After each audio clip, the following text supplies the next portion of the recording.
okay to go? Because I told you that there are many people, hopefully, that have joined online and who want to listen in this business. The catchword, as we all know, we are moving in unison and we are not leaving anyone behind. That is what underscores the Sustainable Development Goals, the implementation of Agenda 2030, inclusive growth, leaving no one behind. Every one of us must move with us.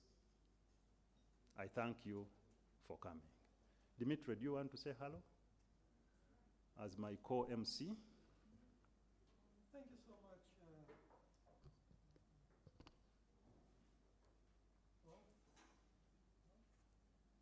You want to use this?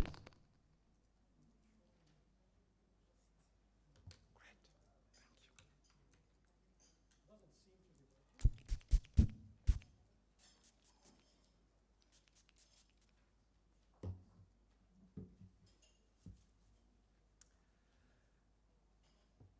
Thank you so much for these introductory remarks, Gideon.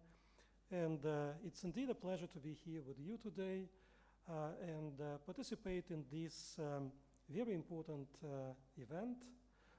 It's been a long journey, and it's been a joint journey. So a joint journey between the United Nations, between the government of Uganda, and of course between the private sector, represented by the Private Sector Foundation, but also by many other businesses, both big and small, who have set it as their objective to contribute to the achievement of the national SDG agenda. And what we are planning to do today is to operationalize those good intentions and a number of budding partnerships about which we will be talking today to make through this partnership and this platform a mechanism, in fact, that is not only participatory, but also addresses in a holistic way the requirements of the private sector in Uganda to be able to contribute to the implementation of the SDG agenda. Some of you may remember we had recently a series of meetings and engagement with various private sector stakeholders. And in one of those messages, and in one of those meetings, a message that came out in a very clear way was that you can do well by doing good. And we believe that this is absolutely compatible with the objectives of the private business, and this is the longer-term strategy that will drive and direct our joint efforts to work together on implementation of Uganda's development objective, NDP3, as well as Sustainable Development Goals. So I think that as soon as the Prime Minister appears, we will start this engagement. But in the meantime, over to Gideon. Thank you very much, Dimitri, for those remarks. And back to our program, and without wasting time, first I want to introduce my Vice Chairperson of the Private Sector Foundation, Uganda, Honorable Dr. Victoria Sechitoleko. I'm happy you managed to come through physically, but I know that my chairman is online and waiting to speak as a co-chair of this platform. Dr. Erika Ruhanga is only moments away from us and should be speaking to us. We have preferred that we have a slight change in the program, and the program that is before you, if you look at the bottom, our chairman of the Private Sector Foundation will come first, and that will be followed by the resident coordinator, and then the Honorable Minister will be invited to speak and invite the Prime Minister to speak and launch the platform. That is how we are going to proceed. So without any further ado, can I now invite my chairman, Dr. Erica Ruhanga, who is the co-chair of the SDG platform in Uganda, to come and speak to us. I thank you.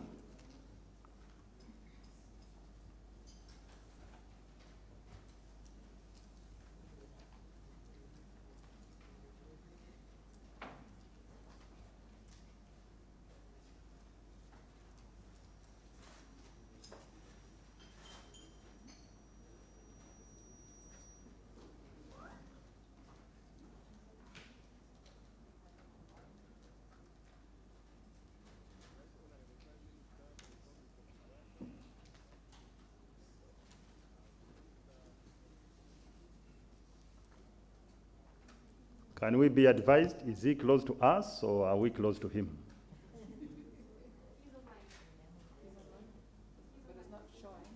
Yeah, but we want at least to hear the voice or see the face, or both.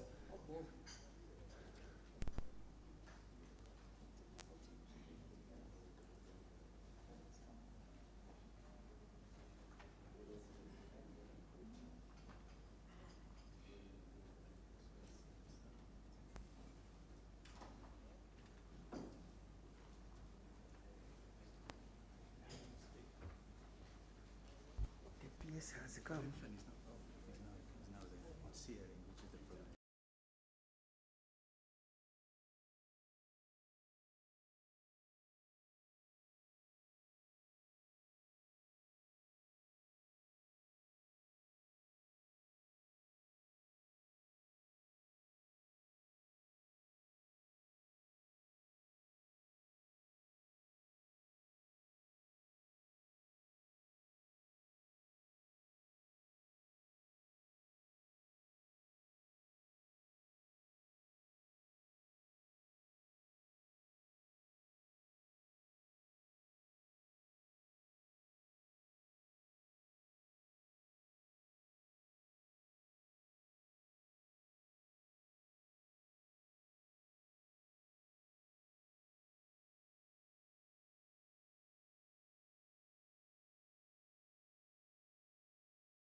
Acting Permanent Secretary to the Treasury and Minister of Finance, Planning and Economic Development, Mr. Patrick Ochailap,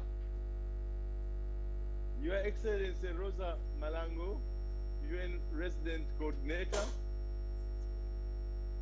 UN agencies in Uganda, diplomatic missions, development partners, colleagues from Private Sector Foundation of Uganda leadership, including Vice Chair, Honorable Victoria Secretarico, Executive Director, Mr. Gideon Badagawa, who is acting as our MC now with our friend Dimitri, CEO, Summit Team Leader, Dr. Peter Chimboa, Executive Director of Uganda Bankers Association, Mr. Wilbrod Award, private sector organizations and members of the media,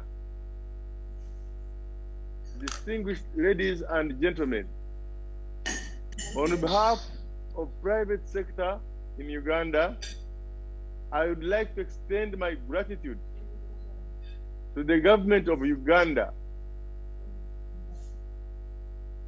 to the United Nations in Uganda,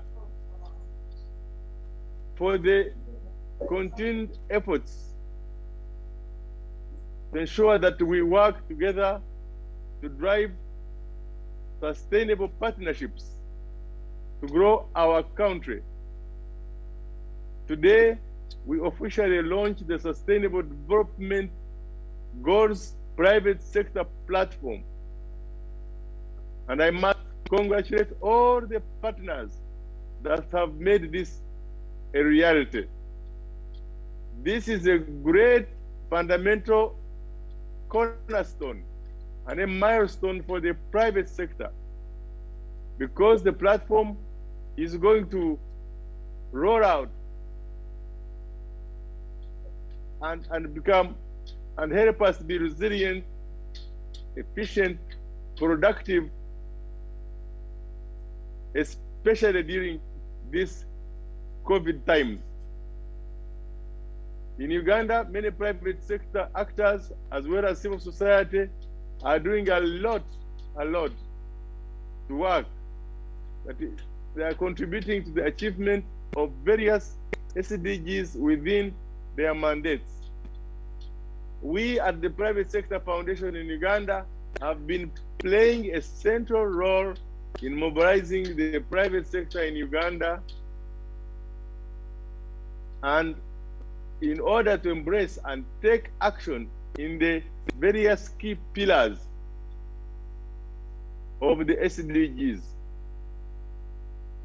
We are glad that over the years, PSFU has worked very closely with the UNDP and other development partners, championing some of the pillars of the SDGs. And through this process, we have been able to bring on board several companies take action in operationalizing the SDGs in production and operations process at their workplaces. I wish to thank you. Some of the interventions PSFU has taken in, I want to share this with you, what we have been doing in undertaking to promote and implement the SDGs according to the various pillars. For example, in Goal 2, end hunger, achieve food security, and improve nutrition and promote sustainable agriculture. Here, PSFU has greatly involved is been greatly involved in advocating and implementing national programs that enhance food security and sustainable agriculture.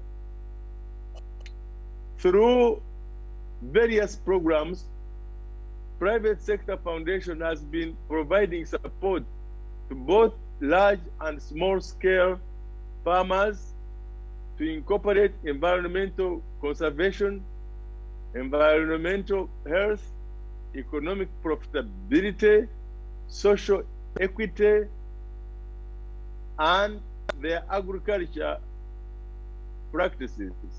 PSFU has been at the forefront, at the helm, in promoting both food and bio-fortification and development of sustainable food systems. The private sector in Uganda are key players in providing affordable primary education.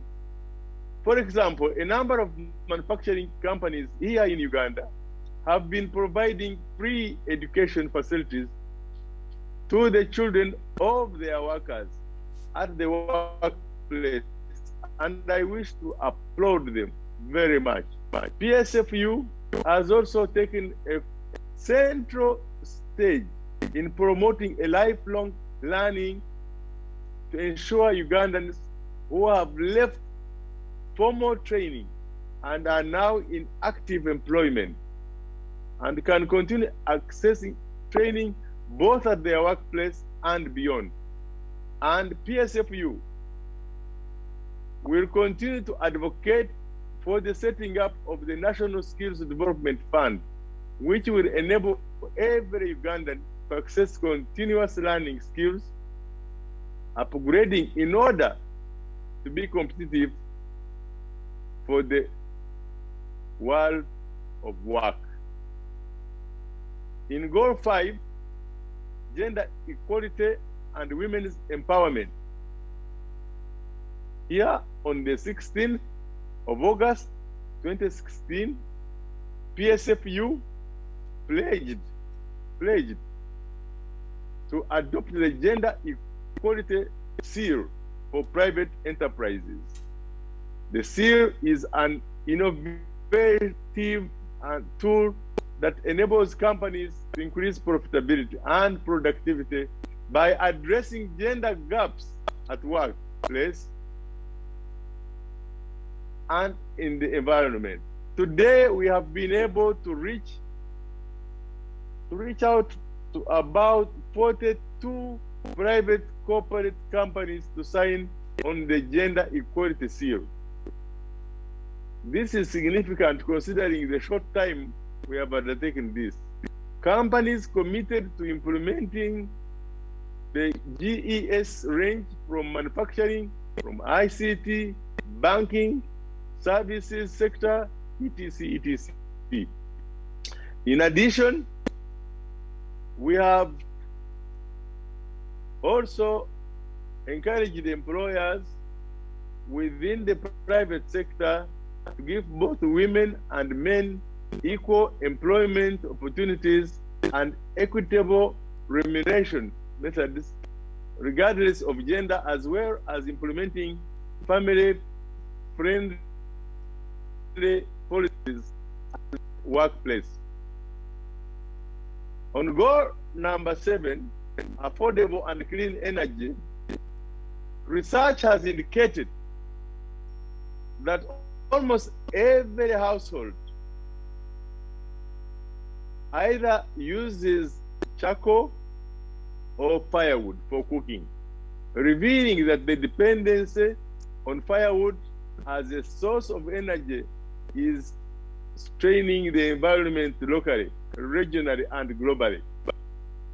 Through our partnership with the World Bank and the Uganda Clean Cooking Supply Chain Expansion Project, we have encouraged Ugandans to participate, and we are happy with that progress. PSFU has recently supported companies in the solar energy to uplift their operations after the effects of COVID-19 on this sector. On goal 8, recent work and economic growth, PSFU has actively advocated for policies that promote entrepreneurship and job creation through our lead farm structure model developed. We hope to create more than 300,000 decent jobs for young people. And so far, through our SDF program, Skills Development Facility Program, we have skilled over 50,000 young people who have started their own enterprises and are already engaged in meaningful employment. Here we have been working with MasterCard Foundation. On climate action, we have also promoted smart climate actions among private sector entities. PSFU is working closely with UNDP, NDC, country program, and motivate private players to ensure their operations reduce the risk of climate change and promote the green economy. Today, we commit to deliver within the private sector. A, private sector foundation will support the private sector contribute to effective achievement of SDGs through a number of interventions. B, will support the effective reporting on SDG achievements at the national level. C, PSFU will lobby for a conducive environment that will support the achievement of the envisaged SDGs. I want to take this opportunity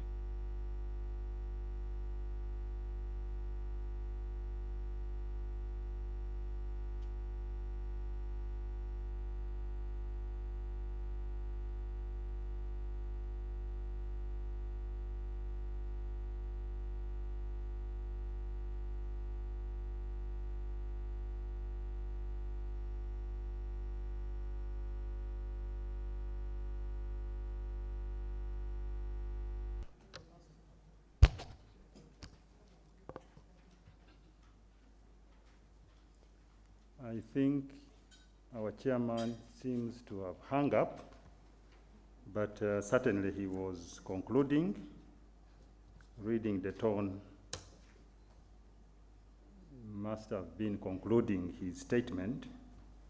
I don't know whether we can be advised whether he's coming back or we proceed, but I know that we have been able to capture 98% of what he wanted to say to us. And did you hear my conclusion? No, we did not. My conclusion was Chair, you can proceed everyone. to conclude. Yes. Yes. Thank you. So I want to take this opportunity to thank all of you for listening to me. And I know that this afternoon is going to be a very productive time, especially listening to Rosa and to the Prime Minister and to our friends in New York. God bless you, and let's have a great afternoon. Thank you. A loud applause for the chairman of the Private Sector Foundation, who is also the co-chair for the SDG platform in Uganda. Chairman, thank you so much for those remarks. I think what chairman is saying is a recommitment from the private sector that this concerns us. We cannot as a country, and I think this is suggested elsewhere as well, no country can be able to deliver on the SDGs on Agenda 2030 unless we have been able to move with and involve the private sector, because literally all the 17 goals that we're speaking to concern the private sector. The private sector must be the driver. It's not for government, it's not for the UN system, it's for the private sector. Whether we are looking at creating jobs, driving growth, exports, livelihoods, household incomes, agriculture, agribusiness, whatever it is. And those of you that may not know, I want to inform you that at PSFU, we have re-established ourselves under 12 sectors that drive the economy of this country. 12 sectors, and each of these sectors is led by a member who becomes a board member of the PSFU. And the gentleman who just spoke to you is leading the oil and gas and mining sector. And we are trying to push for the FID, as you can imagine. Our vice chair here is the chair of the agriculture sector, agribusiness, forestry, the environment, and so on and so forth. And as you can see, goal 13 is square in our arms, because that drives growth. Without protecting the environment, without replenishing and regenerating the environment, the private sector cannot be, and the economy cannot be. If the private sector is going to lead growth and lead the economy, we must pay attention to the social infrastructure, we must pay attention to environmental issues, and that's why we keep emphasizing the social fabric in the country. We keep emphasizing that we must pay attention to environment. It's one reason that we chose to partner with the UN family on the nationally determined contributions. And we are working with the Ministry of Water and Environment to ensure that we deliver on that assignment. There are many targets under SDGs.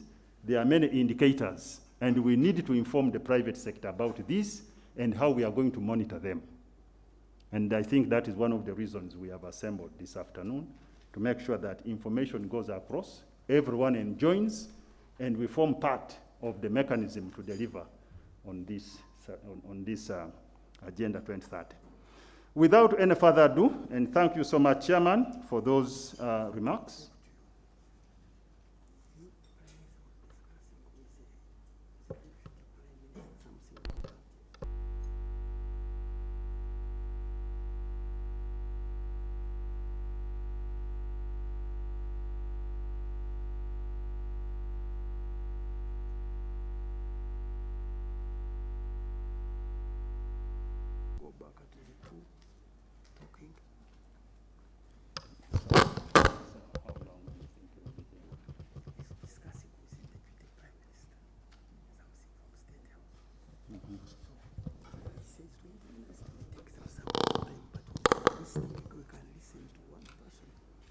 Sorry, I will apologize on behalf of Albert that we have kept you waiting. I apologize on behalf of government. No, I'm told that we might want to change a little bit the program that we are following. Why? Because the Prime Minister is still held up.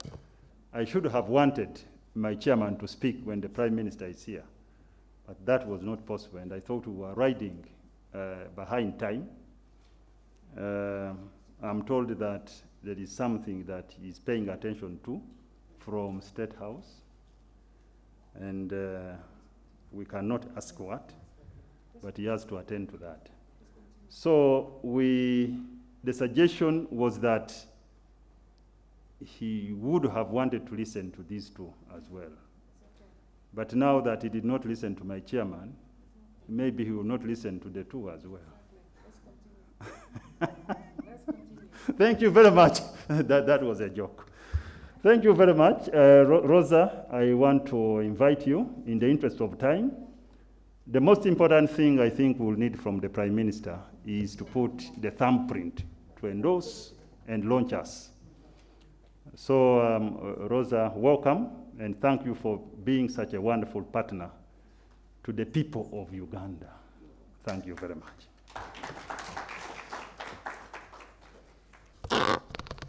No, thank you very much. I've seen the acting PS of OPM here, so we know that he will brief the Right Honorable as required. Let's keep going. Ladies and gentlemen, thank you very much for being with us here on this very memorable occasion. It is truly an honor to be here speaking on behalf of the UN family after a journey that started almost 3 years ago. To the Right Honorable Prime Minister of the Republic of Uganda, to the Honorable Minister for General Duties and also Focal Point Minister for the Sustainable Development Goals, to the representative of the Minister of Finance, Planning and Economic Development, to the Private Sector Foundation of Uganda, the chairman, dear friend, and the entire leadership, present and online, to the Executive Director and CEO of the United Nations Global Compact, listening in from New York on behalf of the Secretary General, to the CEO Summit team leaders, the Executive Director of the Uganda Bankers Association, representatives of civil society, private sector, the Youth Coalition for SDGs, members of the UN family, development partners, ladies and gentlemen, all protocols observed. On behalf of the United Nations system in Uganda, I would like to convey our appreciation to the private sector and all partners as today we launch the Sustainable Development Goals Private Sector Platform in Uganda. This joint partnership initiative aims to unite government, business, development partners to achieve prosperity, sustain peace, and protect our planet. In September 2015, President Yoweri Kaguta Museveni, in his statement at the UN General Assembly to launch the SDGs, stated as follows: "The global agenda captures most of the ingredients necessary for growth and transformation of societies." End of quote. This assessment has informed the universal push to transform our world through the SDGs. So we welcome the fact that Uganda remains at the forefront of applying the SDG principles in its socioeconomic transformation journey. Today's launch enables Uganda to join the following members of the United Nations family: Nigeria, Kenya, South Africa, Tanzania, Democratic Republic of Congo, Ghana, Tunisia, Morocco, Mauritius, and Madagascar. We are now in this category at the forefront of SDG implementation. In addition, by launching this SDG platform, the private sector takes its rightful place alongside the government and the United Nations in promoting the SDG aspirations, as well as the values of Ubuntu Mulamu, particularly Obumu on unity, Obwesimbu on integrity, Obwedofu on transparency, and Okufayo on empathy. I'm trying. I'll get there one day. We must work together if we are to achieve peace, prosperity for all while protecting the environment. Ladies and gentlemen, I wish to commend the Office of the Prime Minister, the Private Sector Foundation of Uganda, the United Nations Capital Development Fund, and all members of the UN family for co-leading this initiative we are witnessing today. Congratulations, a job well done. I also wish to thank other partners who have put particular interest and support into enabling us to reach where we are today. The Ministry of Finance, Planning and Economic Development, thank you. The CEO Summit, the Uganda Bankers Association, the Uganda National Chamber of Commerce and Industry, Equity Bank, Stanbic Bank, thank you for your commitment, which has allowed us to arrive where we are today and launch the Private Sector Mechanism Foundation. We look forward to having more companies, both indigenous and foreign, including those in the key sectors of Uganda's economy, join this effort. But let me use this opportunity to make a particular call to all those involved in supporting the agri-led industrialization, manufacturing, ICT, the digital economy, services. But allow me to also add oil and gas, sports, and the creative industries. Together, we can promote responsible business growth and offer a support system to apply end-to-end business solutions, facilities, and financial support. Some of the questions this platform can help us to address include: what is the cost of financing the SDGs? What is the cost of achieving the National Vision 2040? And what is the cost of the NDP3 if we are to implement it effectively? Further, within the spirit of Pan-Africanism, how much would it cost to attain the 2063 aspiration of an Africa capable of caring for her citizens and ensuring her own security? How will Uganda position herself to attract sufficient and sustainable financing, both at home and abroad? Top-performing countries in Africa have a highly decentralized revenue collection system, digital platforms for revenue management, clear revenue mobilization strategies, and a robust citizen engagement for development.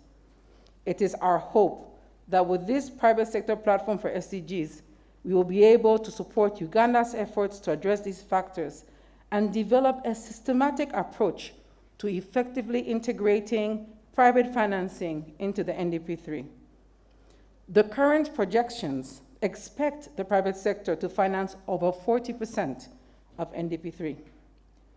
The private sector platform for SDGs will be integrated on this basis into both national and international mechanisms that promote partnerships with the private sector on SDG implementation. So for instance, we look forward to seeing the platform being linked to the FAO Ministry of Agriculture MAIF Private Sector Consortium of Youth Entrepreneurs, commonly known as Youth Champions. We look forward to it being linked to the UNCDF Uganda Development Bank START facility. And we also look forward to this platform being linked to the Youth Coalition for SDGs hosted by the National SDG Secretariat and the Office of the Prime Minister and my office as the UN Resident Coordinator. Now, why the platform? 2020 has taught us that our collective well-being actually depends on the well-being of each and every one of us. So I'm encouraged that so many of you are joining the platform and you commit to integrating the Sustainable Development Goals into your business practices, your policies, and your value chains. We can use our recovery from the COVID-19 pandemic to move from fragilities to innovations and resilience. COVID-19 has generated a severe global economic crisis. It has exposed inequalities and fragilities both within and among countries. According to the UN Socioeconomic Analysis on the COVID-19 impact in Uganda, it showed that micro, small, and medium enterprises account for approximately 90% of the entire private sector, 80% of the manufactured output, 75% of the GDP, and is mostly made of women and youth. But the current data of the country also indicates the total failure rate of businesses is estimated at more than 50% in 3 years. And it's actually higher for small businesses, where 1/3 do not reach their first birthday. So socioeconomic recovery in this COVID-19 world will depend on the availability and effectiveness of prevention measures and of vaccines for all. So the UN system, working in close collaboration with development partners and the government, will continue to help address these needs. we appeal to partners to join our efforts to ensure the delivery of vaccines to the people of Uganda, starting with those who are most at risk. It is in this environment that the SDGs provide us with an opportunity to address systemic constraints in the emerging domestic private sector. The platform we launched today will also serve to review and assess the most viable financing pathways for both the NDP3 and the SDGs in the Republic of Uganda. Ladies and gentlemen, while the United Nations remains steadfast in supporting Uganda's development aspirations, especially during these unprecedented times, allow me to point out a few opportunities we need to focus on going forward. First, the African Continental Free Trade Area.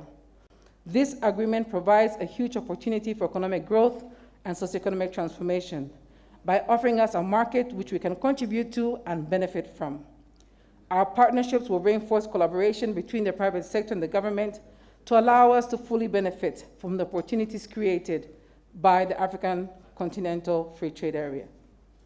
Second, while the private sector has traditionally been known to be profit-oriented, we have witnessed firsthand the fact that many of you, especially those of you in this room, have been key partners in ensuring that no one is left behind through your engagement and socially responsible business practices, but also your organizational culture that has enabled the recruitment, retention, and promotion of women in an environment free from discrimination and sexual harassment. These are not mutually exclusive objectives. It is possible to do well by doing the right thing. A growing number of businesses have been certified under the Gender Equality Seal for Private Enterprises, which within the UN family in Uganda is led by UNDP and UN Women, and since 2014 has been implemented as evidence of what we can achieve together. Last but definitely not least are the emerging technologies, which have become a sure way for youth to create jobs, to improve business practices, to promote efficiency and create opportunities for the over 78% of the population of this country, which is below the age of 30. According to the United Nations, let us not forget that Uganda is the second youngest nation on earth. So we count on the government to enable the youth and the private sector to unlock the potential of the digital technologies to support Uganda's socioeconomic transformation. So as I conclude, on behalf of the UN in Uganda, I wish to thank everyone who has been part of this journey, which actually began in Ghana during our benchmarking visit from 17 to 21 June 2019. The Uganda team was co-led by the Honorable Ruth Nakibirwa, Member of Parliament and Minister and Government Chief Whip, who represented Honorable Maria Kurut Karoro, the Minister for General Duties in the Office of Prime Minister, and by myself as the University Coordinator for Uganda. This mission was made possible thanks to the technical and financial support from the UNDP Uganda, and the team comprised senior officials from the Office of the Prime Minister, the Ministry of Justice and Constitutional Affairs, the Ministry of Internal Affairs, the Ministry of Foreign Affairs, the Ministry of Information, ICT and National Guidance, the Electoral Commission of Uganda, the Judicial Service Commission, the National Initiative for Civic Education Uganda, the Uganda Police Force, the Center for Basic Research, the Citizens Coalition for Electoral Democracy in Uganda, the Africa Strategic Leadership Center, and the UNDP Country Office. Ladies and gentlemen, for all of you who were with us when we went to Ghana, our dream has finally become reality. On this note, I reiterate our commitment to support the implementation of the Uganda Vision 2040, the third National Development Plan for Uganda, as well as the Sustainable Development Goals. Our pledge for our support is outlined in the UN Sustainable Development Cooperation Framework for Uganda for 2021-2025. We pledge to continue leveraging new partnerships to support the private sector leaders to apply your creativity and your innovation in support of SDG implementation in Uganda. We invite the partners to join us and join this Uganda Private Sector Platform for SDGs. We need decisive private sector action if we are to achieve the SDGs by 2030 and build the equitable and sustainable future we want and we need for ourselves, for our children, and for the world. I thank you for your attention.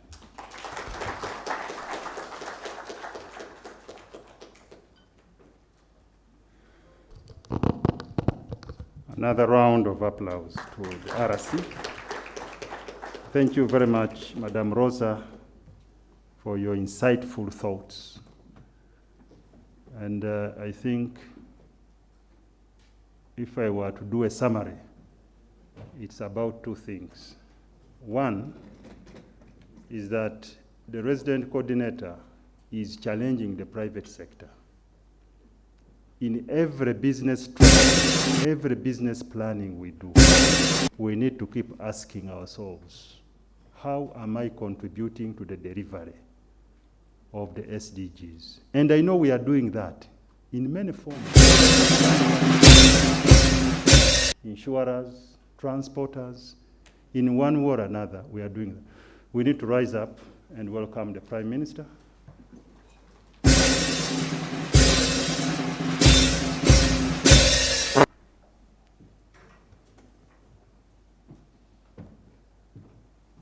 Right, Honorable Prime Minister, welcome. We have already prayed, but since you are here, we are singing the national anthem.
Thank you very much.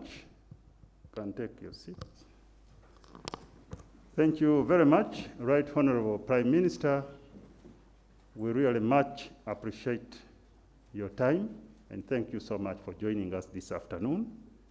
We had started on our program, Right Honorable Prime Minister, and we thought that you would be in time to hear some of the primers, some of the first remarks that we have been able to come through with.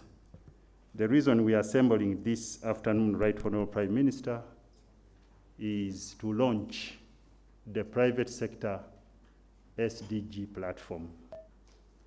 As a country, we have signed on to, we have pronounced ourselves, we have committed the population of this country to the SDG implementation. As a private sector, we have said and we keep saying that SDGs are for us. When we talk about a business environment that will deliver the SDGs, it is because we want to compete. When we talk about business development support for enterprises, access to finance, when you came in, the RC had just spoken, and one of the things that she underlined was how do we finance the delivery of SDGs? And that is fundamental if we keep the promise that this economy will be driven by the private sector. That is fundamental. How do we finance? What is the timing for the delivery of these sustainable development goals? And we have given ourselves, I think, about 10 years now, or less than that, by 2030. We have pronounced ourselves to Vision 2040, and we are writing national development plans that certainly are aligned to these SDGs. So we need to move in tandem, private sector, government, and the development partners. And we are very happy, Right Honorable Prime Minister, that the UN family, led by Madame Rosa, has committed its partnership with the private sector to be able to create opportunities. Under this platform, which is co-chaired by yourself and our chairman of the Private Sector Foundation, Dr. Erika Ruhanga, who just spoke a short while ago, we have committed that we will carve out an investor mapping, opportunities for investment. We're calling them SDG investor mapping. Where are the opportunities? Where do we need to lay capital to be able to unlock jobs, to be able to address the challenge of unemployment, especially for the young people? Madame Rosa just told us we're only the second youngest country in the world, which is a fact. But how do we make sure that we do not have a disaster in the young population and we have a dividend in this young population? This is the question all of us are facing, Right Honorable Prime Minister. And I'm really very happy that we have partnered with you all the way, because you are for the private sector. You are for socio-economic transformation. And when we talk about socio-economic transformation, Right Honorable Prime Minister, beyond jobs, we are looking at livelihoods. We are looking at household incomes. We're talking about inclusive growth, not leaving anyone behind. Look at the families, look at the women, look at the youth, look at all these people. And as the private sector drives growth, are we paying attention to the environment? So beyond making money, beyond making profits, like the private sector wants to do, because what we cry out as private sector most of the time is return on investments. But beyond investment, can we look at social capital? The people that we are using, can we look at the environment? And so aspects like gender come in, and these are going to be included. I was saying this as you were entering, Right Honorable Prime Minister. All business strategies, these business people and those that are online have committed on the gender equality. We are addressing gender pay gaps in our workplace environments. They have committed themselves to address challenges of the environment, and we're already working with the Ministry of Water and Environment, as well as the UN family, to address issues that relate to how do we replenish the environment, how do we regenerate nature, so that we have sustainable growth, we have sustainable development. SDGs are about sustainability. sustainable development goals. So whether we are looking at hunger, whether you're looking at poverty, whether you're looking at health infrastructure, education, skills, growth and creation of jobs, the environment, clean cities, partnerships, all these are about the private sector. And that's why we chose and committed ourselves, Right Honorable Prime Minister, that we would be part and parcel of your effort as government to deliver on this assignment. Right Honorable Prime Minister, you came at a point when I was required as one of the MCs. The other MC is Dr. Dimitri from the UN CDF. We're also working with them on the Spotlight Initiative. Spotlight Initiative is where we are addressing challenges of gender violence and violence against women and girls. So we are in communities even today. My teams from the private sector are down in communities training on this, empowering communities on how to address this challenge in North, in the East, in the West, and in the South of the country. We are across the country working with them to make sure that this assignment is delivered. Without any further ado, Right Honorable Prime Minister, and I invite the Honorable Minister in your office in charge of general duties, Madam Mary Karoro Okroto, to come and speak to us, and thereafter invite you to speak to us and launch this platform. I thank you.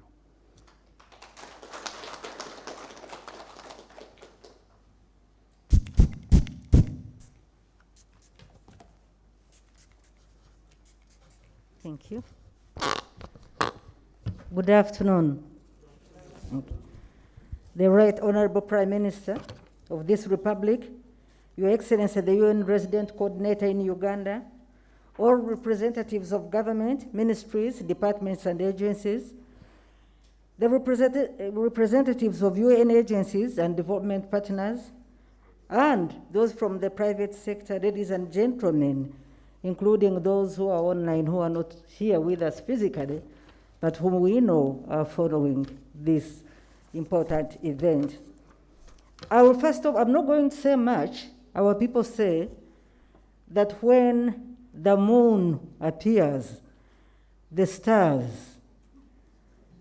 they do not fade into oblivion, but they kind of give way. So since we have the Prime Minister, who is also the leader of government business here, I'll leave the main platform for him.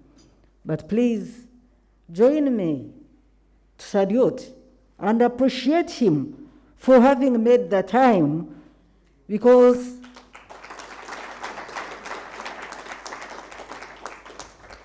it was not easy at all, and that is putting it mildly. But because government treasures this partnership, he said, I'll come. Thank you, sir. Thank you, because that shows the commitment of government to this very, very important sector and platform. So, of course, it's a pleasure for us to be here. And this is the climax of the first part of our journey, the journey that the government has walked with the UN in Uganda and the private sector in preparing for this partnership.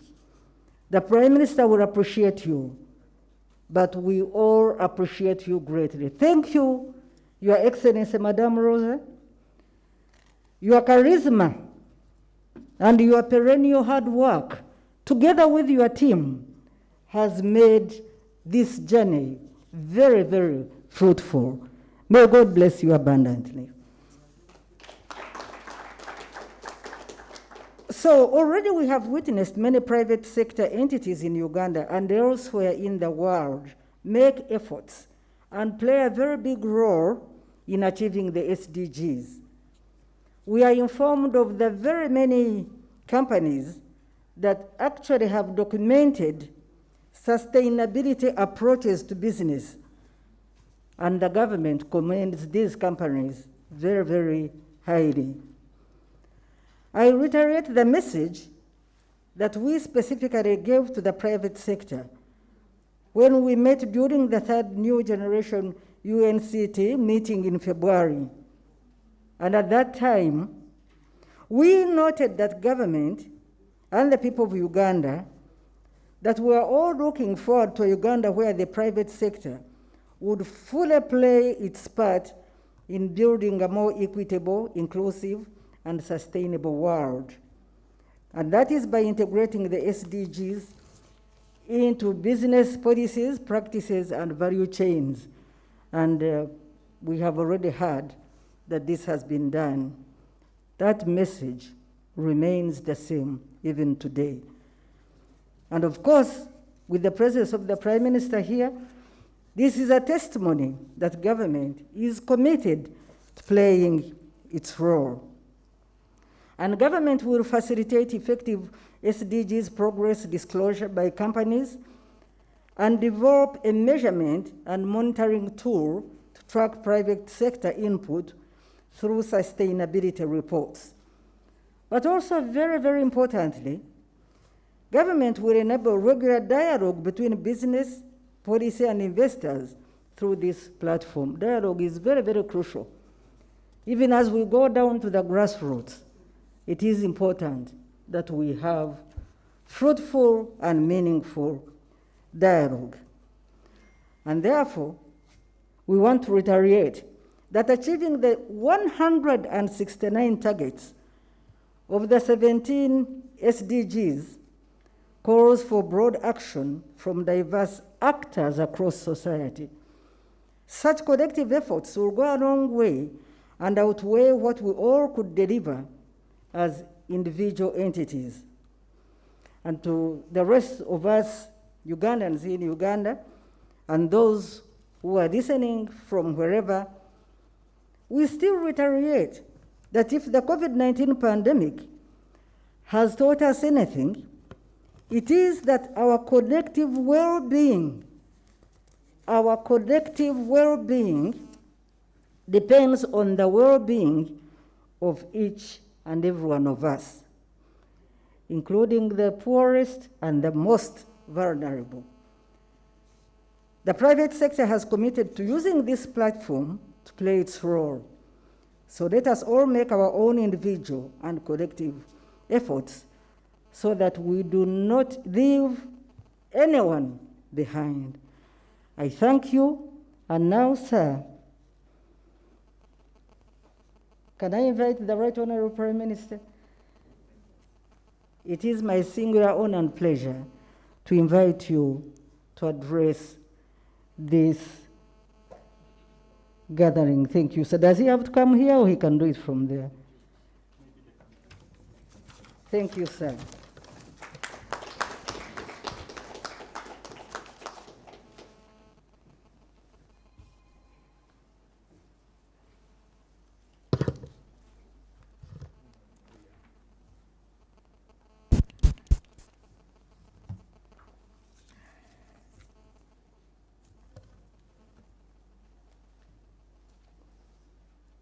Honorable Mary Karolo Krut, the Minister for General Duties and a focal point Minister for SDGs. Rosa Marango, the UN Resident Coordinator in Uganda. Various representatives of government agencies and ministries, representatives of UN agencies, our development partners, our partners from the private sector in Uganda and beyond, distinguished guests, ladies and gentlemen, and also to take into account and cognizance of those friends of ours who are participating virtually. I am pleased to welcome you here this afternoon as we launch the Uganda Private Sector Platform for the Sustainable Development Goals. This is a very timely and important meeting, as there can be no realistic discussion about accelerating achievement of the 2030 Agenda for Sustainable Development without reflection on the much needed external and internal development financing. We also deeply appreciate the invaluable contribution of the private sector. Therefore, to see this platform come to life is very encouraging for the government and indeed for the people of Uganda. I commend all those who have played a role in getting us to this major milestone, including the SDG Secretariat within the Office of the Prime Minister and the United Nations country team led by the UN Resident Coordinator. I also commend the private sector and other stakeholders and the umbrella of the Private Sector Foundation of Uganda for their active participation in the development process of our country. And I'm glad to know that Ndugu Erika Ruhanga, the boss of the Private Sector Foundation, has already made a contribution to this discussion. I'm sure that a copy of his communication will be available to me at an appropriate time. I say that because we have had very close linkages between government and the private sector and close discussions, and really, if you want, we are mutually supporting each other because we need each other so closely. Government needs the private sector as the engine of development. The private sector needs the overall support, policy direction, and the security from government. So I'm glad that there is a central role that is being played by the Private Sector Foundation. And no wonder Badagawa is the master of ceremonies, at least one of, because he has also become synonymous to the private sector. I'm sure that the laughter means agreement. The government is committed to its pledge to leave no one behind as it steers the course to achieve the 17 SDGs in Uganda. The government at the same time is also fully aware that while it must take the lead, this is a journey hinged on partnerships, including the private sector. We are not in it alone, we are in it together with the private sector. Discussions about partnerships are always generally two-way.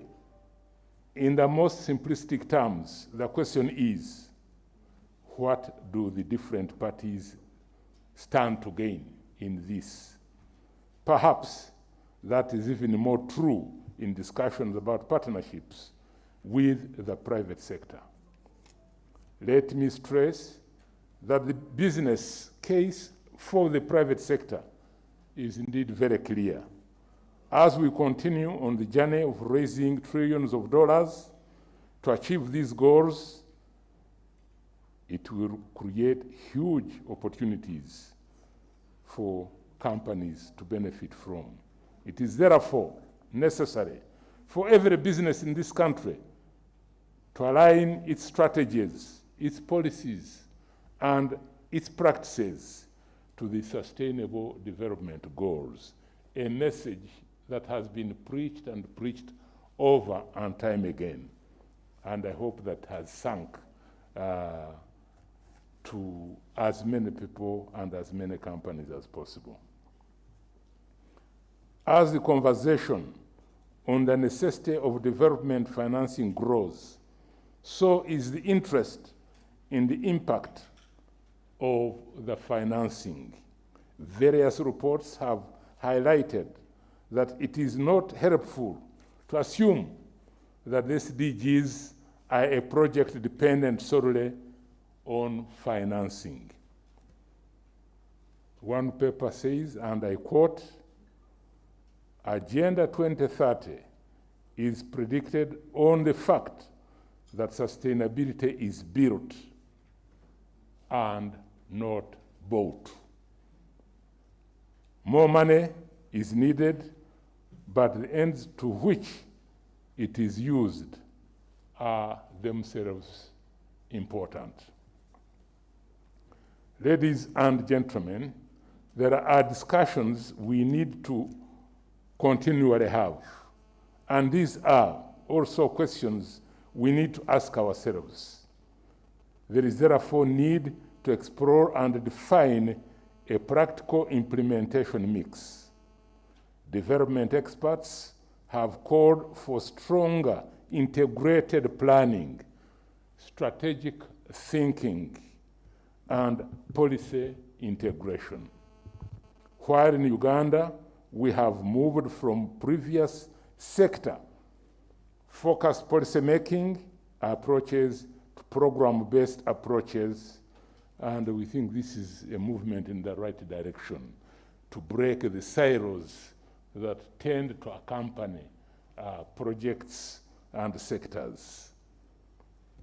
These are the important changes we must continually make as the world's realities also continue to evolve. We have acknowledged that the 2030 agenda and Uganda's Vision 2040 provide the framework that is needed for transformation into a prosperous and just society. We have witnessed firsthand the value of partnerships and now acknowledge more than ever the need to better mobilize across sectors and develop integrated approaches to meet the SDG targets. The 2020 UN Sustainable Development Goals report noted that the SDGs can form long-term strategies towards more resilient and sustainable societies. This private sector platform is a partnership strategy which will enable Ugandans not only to build forward more sustainably, fairly, and equitably, but also with renewed momentum towards achieving the vital SDG targets. While acknowledging that achieving all the SDG targets at the same time is difficult, the government emphasizes that it is not impossible. The government of Uganda, therefore, pledges to ensure continued political and technical commitment and accountability, as well as appreciation of the role of the various non-state actors, including the private sector. I therefore call upon you to be in the co-driver's seat to the achievement of these commitments that we have given to ourselves. And therefore, with these remarks, I'm supposed to formally launch the platform, and so it is done. Thank you.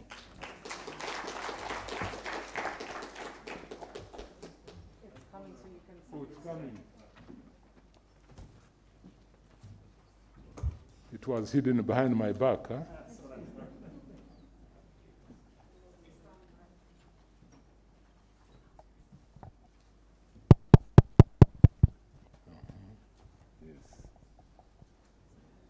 So what happens? You know, as they bring it, I was just going to read out the participants. Perfect.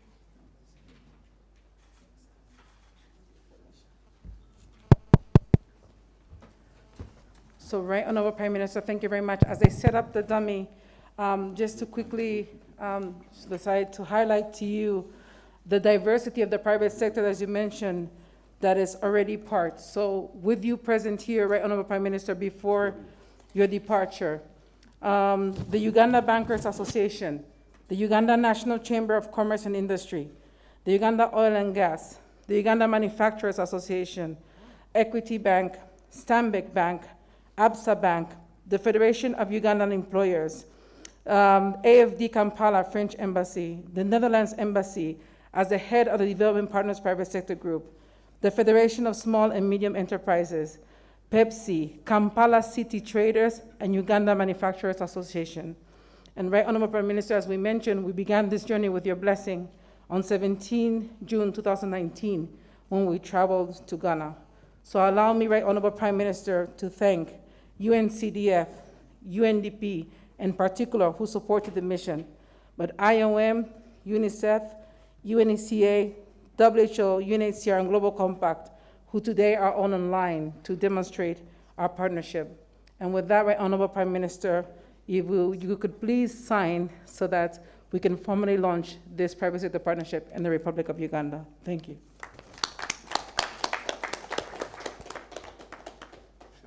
Yes, sir. Thank you. So we're going to receive a signature from the Right Honorable Prime Minister. We'll receive a signature of endorsement from Honorable Karolo Krut. We'll receive a signature of endorsement from the UN Resident Coordinator, and we'll receive a signature of commitment from the Chair of the Private Sector Foundation. Right Honorable Prime Minister, we really much appreciate your time. Thank you very much for choosing to be with us. And that shows the commitment that you have for the development of this country. We have my Vice Chair is there. Can I please ask UNDP, IOM country reps, UNCDF to please be here with me? I think I see Elsie there. Ah, yes. Dimitri, UN country team, thank you. Thank you, thank you, thank you, thank you. Madam Elsie Atafwa, I'm really happy that you managed to come through, join us. Thank you very much. Thank you very much indeed. Right Honorable Prime Minister, online we have a representative of the Secretary General from the UN Global Compact, and will be speaking to us. I know you don't have much time, but will be speaking to us immediately after your photo. Thank you.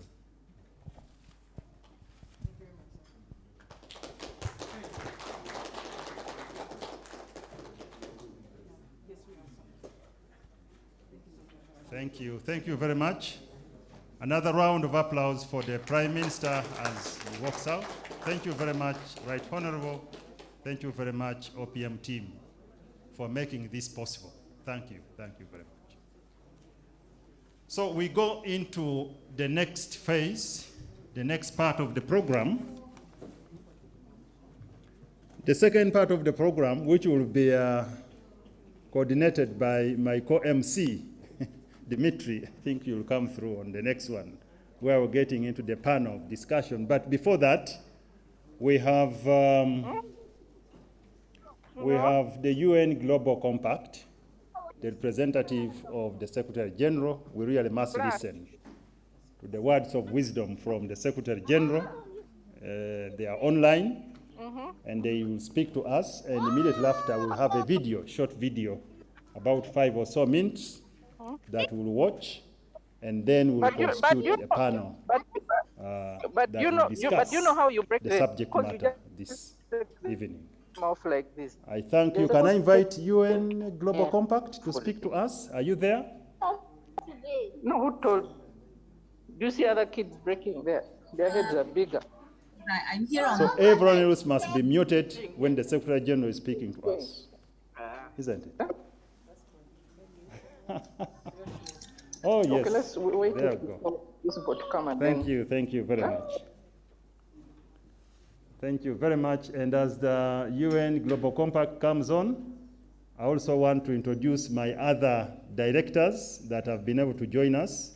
Dr. Adieri Gillian, stand up for recognition, and Madam Sarah Kajingo, please stand up for recognition. These are also directors at the PSFU. Thank you very much for joining us. UN Global Compact. Thank you very much for this opportunity. Right Honorable Prime Minister, Excellencies present in the room, Madam Rosa, the resident coordinator, and all of the invited guests, ladies and gentlemen. First, I just want to say I'm truly delighted to join this conversation with our UN family and very important partners in Uganda at this critical time. And I just want to thank you on this important, innovative, and exciting new initiative. It's been insightful to listen into the prior conversations and really see the ambition and the desire to really build a strong public-private partnership for Uganda going forward. I'll talk a little bit about the Global Compact and then just highlight what I see are a few opportunities for business as you consider how you will take this platform to the next level. For those of you who may not be familiar with the UN Global Compact, we were launched in the year 2000 by Secretary General Kofi Annan to bring what he called a business face, or a human face, sorry, to the global market. And really, let me reiterate that, a human face to the global market. And the thinking here was that when businesses unite, they can become a very powerful force for good by upholding universal principles in sustainable business and look at issues of how the respect for rights, labor, the environment and climate, and fighting against anti-corruption, as well as promoting good business practices were truly good for business. In the comments I've heard before, the previous speakers have really spoken about the importance of business and good business for doing a number of things. First, contributing to the COVID recovery, but also, and more importantly, contributing to the overall economic growth of the country. So I think this is a very timely moment to look at how business can collaborate a lot more closely to begin to really look at engaging with public sector and driving forward Uganda's economic development. You know, for all of us, I think important progress has been made, but certainly, as has been mentioned, the COVID pandemic has demonstrated our areas of weakness, but also our areas of opportunity. What I would say in general for business is that in the area of societal transformation and contribution to sustainable business, our collective actions do not yet match the ambition and the possibilities and the pace that is required to achieve the sustainable development goals. And this applies to all the countries around the world. We've seen this through our local networks. Admittedly, in Africa, where in 9 countries, we have huge aspirations to grow further, but we have a business membership of 12,000 participating companies. And we see that there's so much more opportunity to truly mainstream first, sustainable business practices, mobilizing multi-stakeholder partnerships such as that you're launching today, and really driving forward support for national development priorities, as well as the sustainable development goals. Let me talk briefly about what I see as some key opportunities for business. You know, I think often when private sector is called to the table, sometimes we quickly go to the thought of how can private sector finance this initiative? How can we look at investing in this initiative? But I'd like to challenge us all to look further at opportunities that move beyond short-term financial transactions to much longer-term opportunities. If I reflect back to the development of the SDGs, you know, around the table were the UN, governments, private sector, and civil society. So it's this same spirit of multi-stakeholder partnership and co-creation that I would encourage this platform to forward. I firmly believe that the private sector brings to you innovation, technologies, speed and access to markets, as well as, of course, and indeed, a wide range of ways in which financing can be applied. What I think is truly important is for us to challenge the private sector on how it aligns its finances, its investments, its operations, and its products and services to deliver for business as well as for sustainable development. It would be remiss for me to close without talking about really the concept of responsible business. You build this platform, excellencies, ladies and gentlemen, you do want to build a platform of repute, a platform that can say we have responsible, sustainable businesses at the core. And history and trends have shown that businesses which embrace responsible business practices and those that take a longer term view to sustainability are those who actually last longer and have better returns. So again, many speakers have spoken about, for example, the respect and promotion of gender rights and looking at gender equality and gender pay equality, very important. Respect for human rights, looking at good governance, fighting against corruption, and certainly focusing on the environment and climate change are critical. So allow me to add my congratulations to you on the launch of this very important platform. The UN Global Compact is here to support you and to provide any insights that you may need in terms of building private sector partnerships. Ultimately, we do hope that we would be able to develop a local network in Uganda, working in support, of course, with the support of the entire UN system to do this. But for this moment, I congratulate you at this event and look forward to continued partnership and stronger partnership with the private sector to contribute to your national development priorities and certainly to the Sustainable Development Goals. Thank you very much to you all for your kind attention.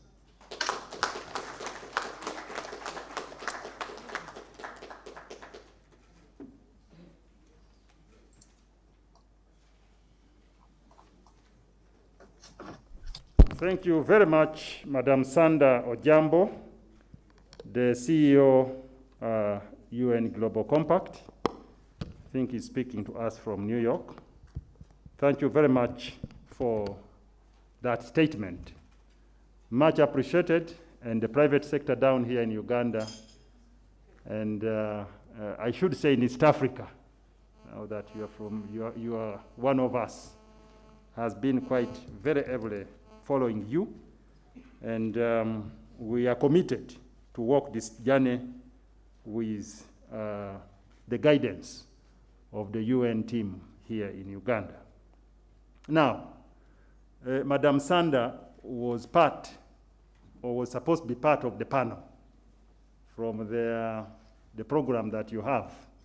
Unfortunately, because of her other assignments, we chose that she speaks first so that we get that insightful thought from her, and then we'll constitute the panel after she's gone, because she was being called to other assignments. So on the panel, and I hope we have these people around, we have Peter Chimboa from the CEO Summit, and they have been supporting this process. Wilbur Dowell was already introduced from the Uganda Bankers Association, and we are going to have a keynote presenter, Mr. Jackson from ZOCTU. But all these are going to be moderated by my vice chair, who I want now to invite to the fore and come and invite these people to constitute the panel so that we make the submissions, and thereafter we can have a discussion, including those that are online. We need your ideas on how the implementation will go forth. It's one thing to gather here, speak to ourselves, speak to everyone else. It's another to get out and work. So we want you to guide us on how the implementation, how do we make sure that the private sector is part and parcel of this journey effectively. I thank you. Vice Chair, please come forward. Thank you very much.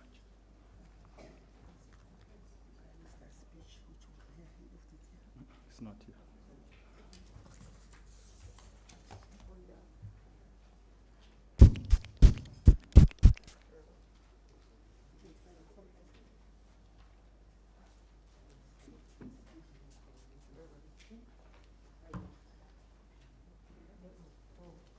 Thank you, our ED. Good afternoon, everybody. First of all, I thank everybody who has taken care of all protocol. So I'm going to ride on that. Distinguished participants, Honorable Minister. We have got 25 minutes, and I normally get irritated when the MC takes a long time. So I'm not going to go there. What I'm going to do is go straight into these people because they have prepared, and we want to hear what they have to say, and we want to ask them questions. So the only way we can do that is if we save time. As you heard, our first presenter is going to be Mr. Jackson Mugisa, who is CEO of ZOCTU, which I don't understand what it is, so he will tell us, and ECHO's economic platform. So Mr. Jackson Mugisa, would you like to come to the front, please? Then we shall also be having Mr. Jackson Mugisa. When you get a chance to speak, I'll give you a choice. You decide to read all your CV or go on to your business. So I'm skipping those details. Same with Mr. Peter Chimboa. If you could please come forward. Mr. Peter Chimboa is the CEO, Summit Team Leader. Once again, I'll give you a chance to choose how to spend your time. Then the last one, and I'm doing this deliberately, because everybody would like to hear and understand what the bankers are saying. Lastly, we shall have Mr. Wilbrod Humphrey Owol, the Executive Director, Bankers Association. And once again, you have got a chance to read the whole of your CV or get on with the business. Up here, please. So, having said that, I would like to start by engaging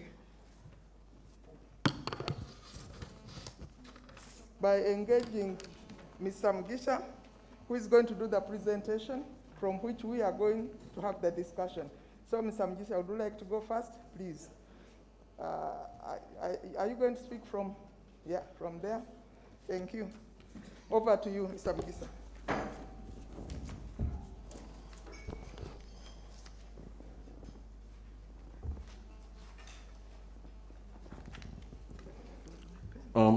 Thank you so much.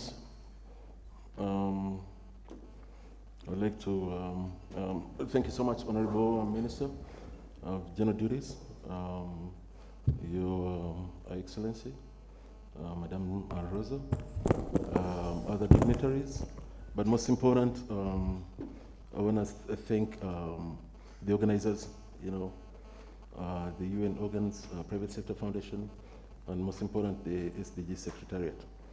I also have some of my colleagues here, and I want to just recognize them for being a part of this effort, Mr. Majuni, and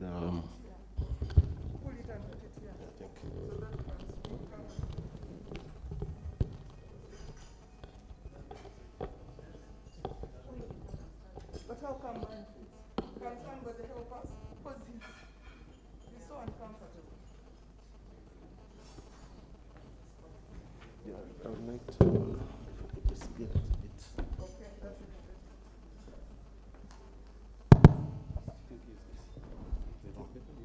Yeah.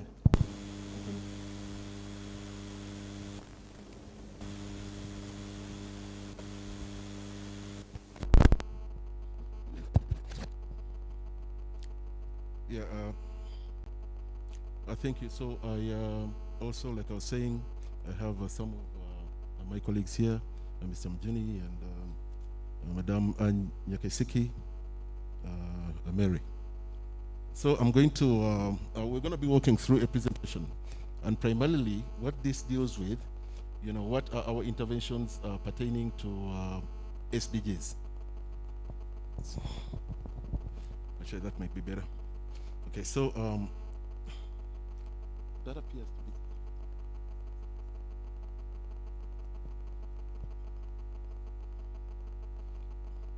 All right, again, my name is Jackson Mugisa. I'm the CEO of Zocto and Ecosys. We are involved in designing and building economic sustainability platforms. Zocto, for instance, is a transactional platform that we have used here in Uganda that creates efficiencies in the e-transportation, the transport, the e-commerce, and the e-job sector. But primarily our discussion here today is centering on our participation in the context of SDGs. So, of course, as we know, SDGs and the National Development Plan, Vision 2020, they have common threads, and these are things, and we are going to illustrate, what our participation in these areas is able to bring to the table. So, and the operative word here being, of course, acceleration, partners for SDGs acceleration. Okay. So we have done a job of mapping out partners, that we think that would be a part of the solution for purposes of accelerating SDGs. Okay. You can actually see this clearly. We've broken this down into upstream partners, and then we have what you'd think of as facilitators and intermediaries, and then downstream partners. What our upstream partners primarily do, these are folks that are involved in the funding process. For instance, the United Nations development partners, government-aligned agencies, the diaspora, and I'll be spending just giving some quick thoughts on the diaspora, and the diaspora networks, the Afro-American bloc, who have been actually actively participating in investments in Africa, foreign direct investors, domestic investors, and the financial institutions. In the middle, what you see here are facilitators and intermediaries, and these are the different types of agencies, some of them regulatory agencies that would definitely benefit, from the activities of the upstream partners and the beneficiaries, who are the downstream partners. And these ones, of course, we're talking about cooperatives, circles, and that type of thing, So I'll very quickly walk into the impediments, that we are facing when it comes to achieving SDGs, Part of the challenge is actually blended funding, excuse me a second.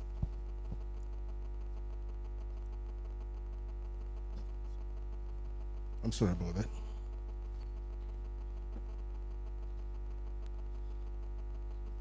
I do apologize. So impediments to achieving SDGs, and this is extremely critical. We have, we all know achieving SDGs is a tall order, but we are looking at functional areas that we can look at in the context of capital, transactional data, markets, support structures, social aspect, structure issues, and infrastructure that are impediments to SDGs. As you can see on top of the screen, the biggest challenge we probably have is blended funding. How do we actually blend funding and get different partners to participate, in funding the SDGs? We all know that the most important aspect, all driver of SDGs, all us achieving SDGs is going to be enterprises, So the question is, how do we actually bring the different partners together, in the context of credit, rural, rural to urban migration. And one of the things is that when we are creating enterprises in these areas, in the different areas of the country, we still have to be able to focus on how we are able to reverse the brain drain towards the urban areas, So these are some of the aspects that we are looking at that are impeding SDGs. We at ZOCTU and ECOSYS, we have been involved in actually addressing, some of these concerns. Unemployment, of course, is at the top of the list. We all know the challenges that we face when it comes to unemployment, but of course, the impact of unemployment is kind of what you see up on the screen in the context of increasing poverty levels, high interest rates when it comes to low standards of living, and so on and so forth. The list is pretty extensive, So we believe that once you start resolving the issue of unemployment, you almost automatically start resolving, the issue as pertaining to sustainable development goals, achieving sustainable development goals. Okay, so these are our direct and indirect interventions. This is an SDGs progression. So we are saying, we need transactional data, for SDGs actually to have a decent chance of achieving SDG goals. Partnerships and synergies. We need quality capital. Of course, we need to be able to transition the economy from an informal to a formal economy. And of course, ultimately, we need to ensure that we're addressing issues pertaining to employment. So partnerships for NDG, for the goals, of course, we talk about the National Development Plan, Vision 2040, but it's imperative that even as we put these partners together, it's important that the benefits are clear, because again, you're looking at typically who are concerned about social impact, and then you're bringing other players who are obviously concerned about profit, so the benefits need to be clear, in order for these interventions to actually work, decent work and economic growth. Geographical decentralization of enterprises, I think also we believe is very critical for us to achieve sustainable development goals, because of course you'll find that a lot of the employment actually happens, formal employment happens in and around Kampala and some other urban areas. But the question is, how do you actually decentralize, capital inflows into other areas of the country so that you can have some level of uniform growth? So that's those are areas that we do get into, Then of course, The other the most important thing that we worry about is, as you know, Uganda is known for we're known for being a prolific enterprise creators, so to speak. But I think that one of the things when it comes to sustainable development goals that we have to concern ourselves with has to be how are we actually managing the growth trajectory. You know, we need to worry about much more about the growth trajectory, because that is what will actually provide employment versus the enterprise creation in and of itself. You know, the other issues that we are looking at, you know, gender equality, how do you deal with issues like that? You know, again, we believe that increase in economic opportunities, especially when it comes to enterprise creation, would automatically lead to some level of achieving gender equality, you know, and then also we believe that funding models, you know, for enterprise creations that we are using through our funding channels would also be able to drive, you know, behavior when it comes to compliance, you know, in the context of gender equality. Okay, industry innovation, you know, and infrastructure. Again, these are SDGs. You know, we are looking at value chain development, partnerships, technology transfer, standards. Now, of course, these are issues, but the question that we are answering here for us is one, how do we focus funding primarily, for instance, from the diaspora, amongst other players? How do we focus this type of funding, you know, to go towards enterprise? I'm sorry. Okay, towards value chain development, primarily in agriculture, you know, technology transfer via reverse immigration, you know, and these are things that we have already been working on, because we believe that in order to hit a certain level of critical mass of technology transfer, we probably have to involve to a certain degree the diaspora, you know. We're looking at running standards, you know, through hybrid franchises, you know, markets and investment channels. You know, the issue of standardization is a huge impediment, you know, towards achieving sustainable development goals. Okay, simply because the returns at a certain point are not as measurable as one would expect. We are using a reduced inequality to increase reduce inequality. This is one of the things that we are looking at, that when we say economic opportunities, how do we increase economic opportunities? You know, again, this is through enterprise creation. And then we are looking at compliance and with partners, of course, culture-based partners and faith-based, and also partners from the faith-based organizations. Responsible consumption, okay, which is probably an important one, you know, would also be driven by affordability. So if there is increased employment, you know, that would probably translate into increased purchasing power, and thereby, you know, affordability of goods and services.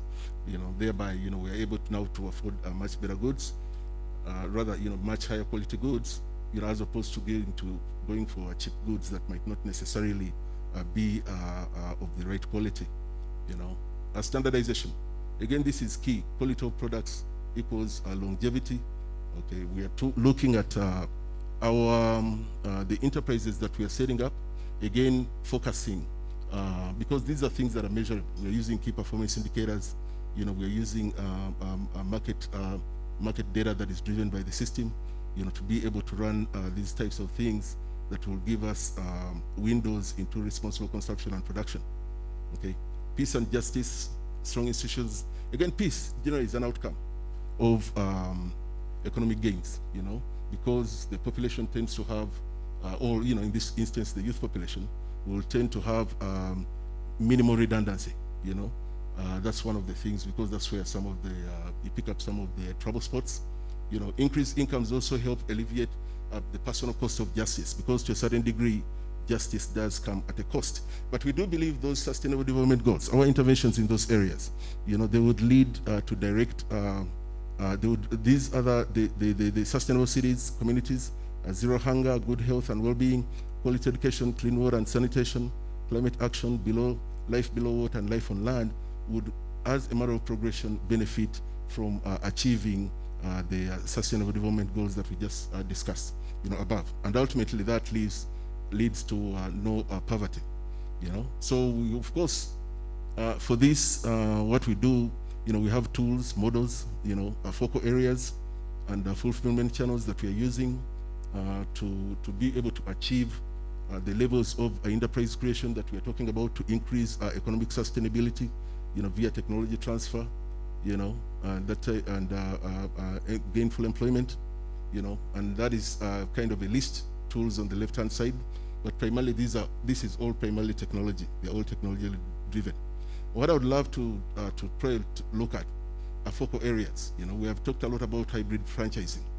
Hybrid franchising, we believe, would lead us to creating standards, and standardization obviously would lead definitely to quality outcomes when it comes to goods and services.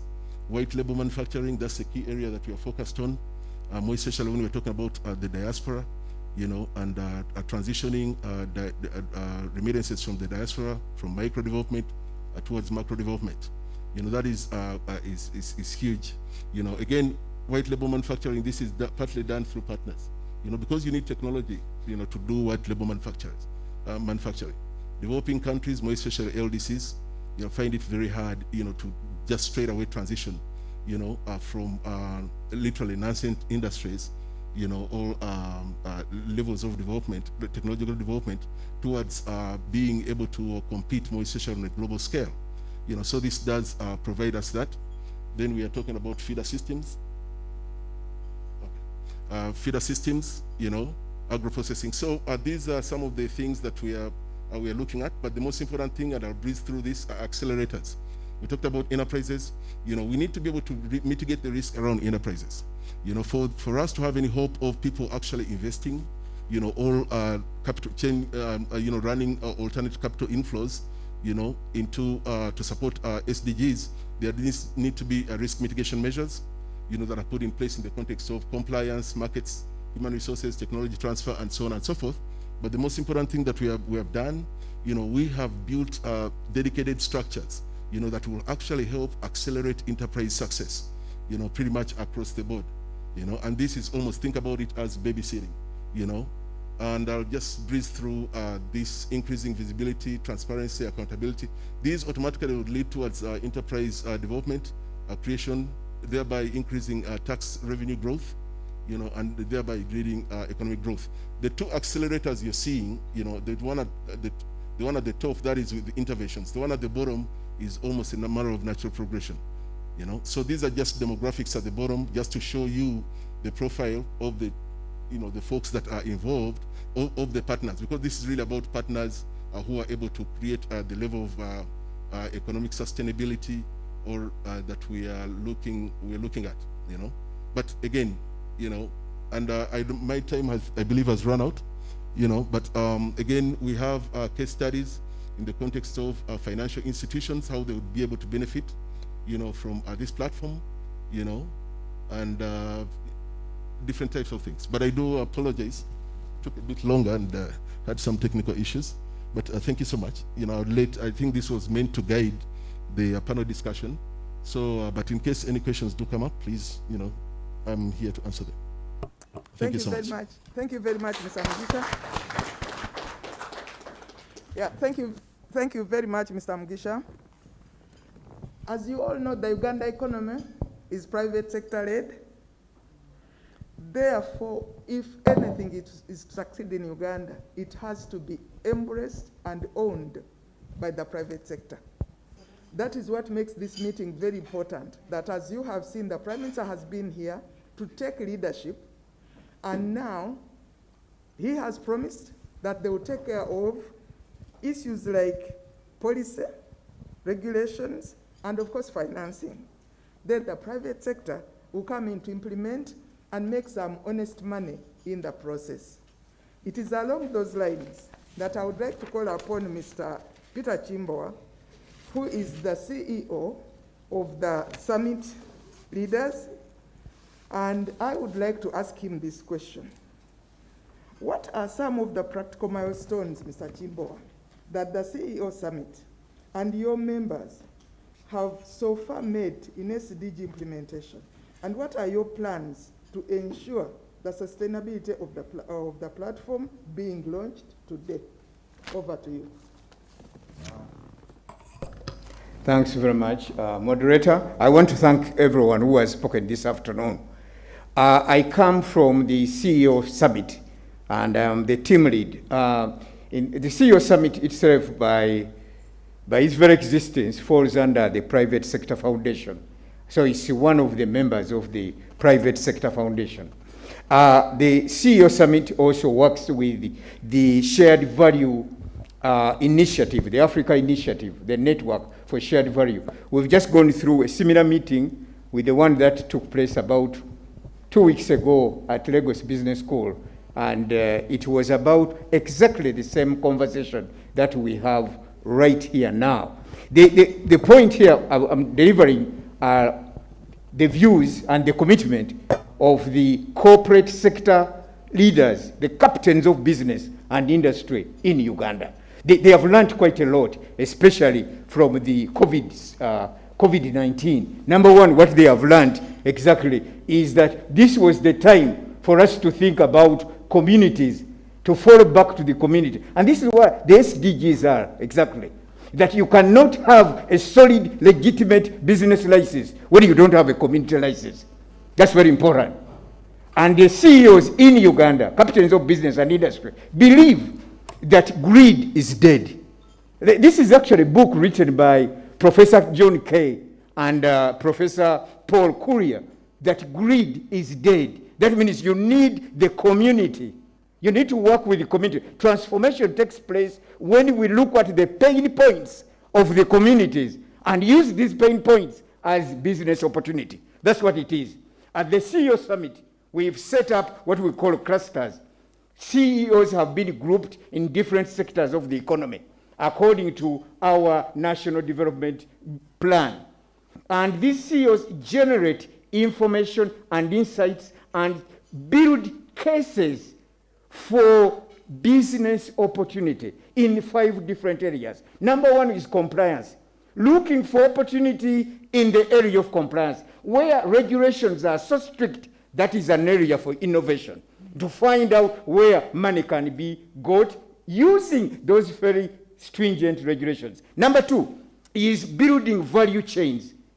Building value chains that are sustainable. Creating new value. You have one lead farmer here, and this lead farmer supports one farmer in what you call climate smart agricultural technologies for better and greater production. And this farmer, the smaller one, moves from being a smallholder to becoming a lucrative commercial farmer. And that one teaches 100 others. And the 100 others must teach others. So we've got splendid examples here of the corporate world that has done a lot of this. Equity Bank is one of them. Stanbic Bank. MTN is doing a lot of work there.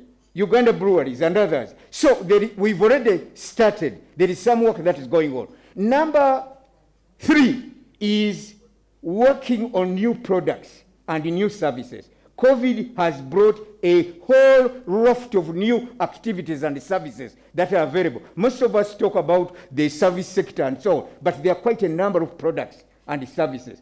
The 4th one is the business model, reshaping corporate sector business model. So this relationship, which we are talking about in the SDGs, please, I would want us to challenge our assumptions. Every Monday morning in our newspapers, we see photographs of people. We see photographs of organizations which have donated. Sustainable development goals are not about donating. It's about building a long-term relationship. It's moving away from a handshake to an embrace. Integrating your entire budgeting, planning system, and processes within exactly the drive of the SDGs. So it's not just a handshake. It's not a transaction. No.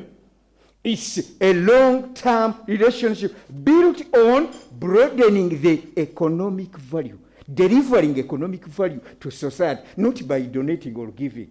I know that the Guardian newspaper in London every year has got what they call the giving list.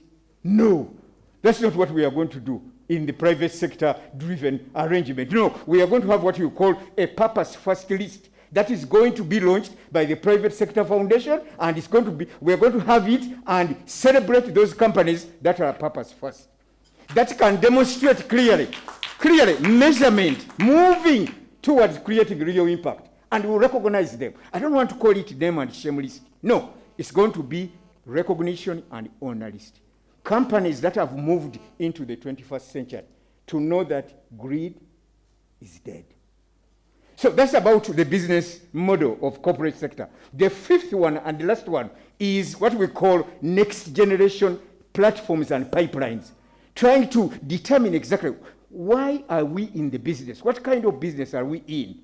Now, in driving all these things, good people, I would like to mention specifically what we've been able to do. One, under the CEO Summit, we've got an organization called League of East African Directors. This is an organization that prepares individuals to become directors in corporate East Africa. And in LEAD, we are developing programs which are called Purpose First certificate programs. So you need to go through exactly what does this new relationship mean? How can you build this in an organization? And what questions do you ask management to ensure that it's possible to create value, sustainable value in our communities? So this is a certificate program. Number two, we have developed also a manual, which is called Shared Value Manual. You can call it Shared Prosperity Model or an ecosystem of shared benefits. This is serious stuff. This is serious, and I heard the coordinator, the UN coordinator, mentioned something about Africa Continental Free Trade Area. Good people, no one is going to get in charge of Africa's future. Africa's future is Africa's business. So we just have to get together and realize that if Africa works on the Africa Continental Free Trade Area, Africa as an economic entity is going to become economy number 5 by 2030. That's without question. Just to see Africa as a single investment and trading authority, single entity, economy number 5. We move from 2.3 trillion as our GDP in Africa to 3.5 trillion by 2030. How? By ensuring that this SDG, the community license, drives the business license. Now, at the CEO Summit, we've done a little more. I've told you about the register. I've told you about the manual. I've told you also about the groups of Cs that meet. So about last week, they launched here what we call the RADA series. RADA series is, again, supporting and working, I think, with this platform, which is being launched today, sharing with various chief executives the kind of progress we are making. We are not going to overthink this process. No, we are just going to do it and keep learning and building reinforcement as we go ahead. We just do it and see whether it works. What doesn't work, doesn't work. What works, works. And we are able to keep measuring, getting feedback, and also reinforcement. I want to conclude my remarks by looking at about 5 areas that the chief executives are doing. Number one is to build a common agenda within the sector, but also build a common agenda within the organization itself around SDGs, around what we call shared value.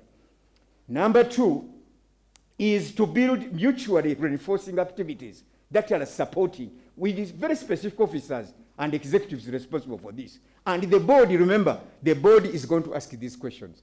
Every end of year, private sector foundation is going to be celebrating sustainability reports from different organizations. Those who are not in the 21st century will be missing from the list. And those who will be there will be celebrated as purpose-first companies. Number 3 is communication, continuous communication between and among partners.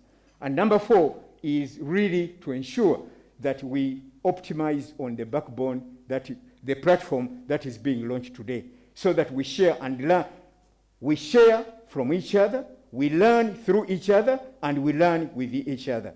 So this is the drive that we have. And our key success factors come from the word, those of you who know Iceland, and so there is something called Glacier. Now, our success factor is an acronym of Glacier. G stands for growth. Are we achieving growth? There are 17 SDGs. Questions must be answered. I know we are far behind the targets, but questions have to be asked on each of them in corporate Uganda. Number 1 is growth. Number 2, which is L in Glacier, is leadership. That is commitment, not part-time. The kind of thing I see in the newspapers is people are holding up checks, people are giving boreholes, people are immunizing, and so this is there's no commitment there. No, there's no commitment. What we are talking about here now is long-term commitment, which is integral to to the company's strategy and processes and budgeting. That's what we are talking about. So there's L, leadership commitment, accountability, and reporting. Then the A is acceleration. We want to move a little faster. And this year, we are going to see a bit of that happening. We are going to be here by the end of the year to celebrate purpose-first companies. And the C, again, is about commitment and collaboration. But more importantly, collaboration. The relationship we are talking about here, those of you who are from Africa, you know the African kitchen. The African kitchen has 3 stones. You cannot eat unless you have those 3 stones. In Africa, you cannot sit down to eat unless you have a stool which has 3 legs. Now, one leg is government of Uganda. The next leg is private sector. And the third leg is community, where these SDGs are. So those of you who are from Africa, you can't eat without the 3 stones. You will not sit down without the 3. So this partnership is important. See, that's collaboration. I is innovation. I have liked what my colleague has just been talking about, that every stage of the strategy and engagement, there has to be new ideas. That's innovation. E is execution, excellence in execution. And lastly, R is retention. I thank you, good people. I want you to leave this place knowing that we need to stop being cynical about Africa. The future of Africa is Africa's business. Thank you very much, moderator.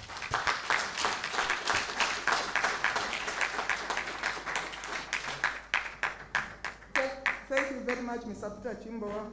As you all heard, greed is dead. I would love to hear this being echoed by our next speaker, Mr. Wilbrod Humphrey Award from the banks. Can we hear this from the banks?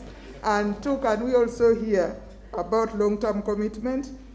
In addition to that, apparently the SDG private sector platform consists of BDS, which is Business Development Services, SDGs Fund, Innovation, and SDG Coordination Pillars.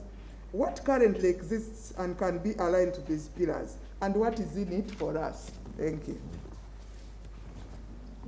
Thank you very much, Honorable Victoria. Thank you very much, Dr. Chimbowa, for your remarks, and my colleague here. I don't know why you chose to talk about greed and the sector, but we facilitate flow of finances. So first of all is to say my name's Wilbrod Award. I represent the Bankers Association in Uganda. The Bankers Association are made up of 35 financial institutions regulated by the Central Bank of Uganda. And they are in tiers, tier 1, 2, and 3, commercial banks, microfinance, and micro deposit taking institutions. We like this, and the questions you've asked me, Madam, basically speak about linkages. The platform creates linkages. It talks about partnerships. It talks about collaboration. But obviously, the financial sector is critical in facilitating the flow of finances to deliver these objectives and goals. The 3 platform areas, the BDS, which is business services, development services, SDG fund, which talks about funding, and innovation, are critical for us. Many businesses, whether starting, whether they're in the intermediate stage, they always require modifications, changes, and needs will always change, even just initial private businesses. Innovation is very critical today. Today, I think the resident rep was speaking about 78% of the population being under 30 years. Many young people are coming up with ideas, but they can't see them to fruition. Today, we're talking with some consultants as to how can the sector help this huge population with ideas and lots of innovations. Because bank finance is sometimes not the first option, not the best first option, because there's a cost to it. especially when you are just starting the business. It can be expensive. And so it may not necessarily be the first best option always. And until either you have proved the concept or you now want to scale the concept, you have a contract, you have an idea, you have tested it, it is good and it needs to be expanded, then you may approach credit from a financial institution. But at that point, you need partners to have brought you to that level. And this is what this platform is talking about. The funds to see this through, the SDG funds, other innovation funds that take you this far before you can commercialize. And this is where this partnership is coming from. In terms of innovation, the experiences from other parts of the world. This part of the world, East Africa, Kenya, Uganda, in digital finance, it is a leader in the world. And even this place can teach and share experiences with many other parts of the world, and so can other parts of the world, can we learn their experiences. A few years ago, about 2015, 2016, there were less than 1,000 branches in the country, bank branches. Today, there are 15,600 agents spread across the country. When we started, they were depositing and paying out, receiving and paying. Now we've studied their trends, we are beginning to give them more credit because we see their underlying business, we have more information about them, we see the transactions they do. In turn, their businesses are expanding, they're employing more people, and we are now beginning to negotiate for more things that they can do and services. These are opportunities, partnerships, collaborations created. So we believe this platform will bring these experiences, will bring the various players together and develop the engine which we have now re-emphasized as driven by the private sector. The last thing I want to talk about is the technical assistance and business development. As I said, many businesses struggle at different stages. Yesterday we were discussing a case where somebody came to ask for finance. He had a contract, said, I need to build 15 rooms. And was given finance for only the rooms. So they built the 15 rooms, but the kitchen was not done at the gate and the security around it. And so even the contract he had, he could not execute it because the financing wasn't covering all the needs.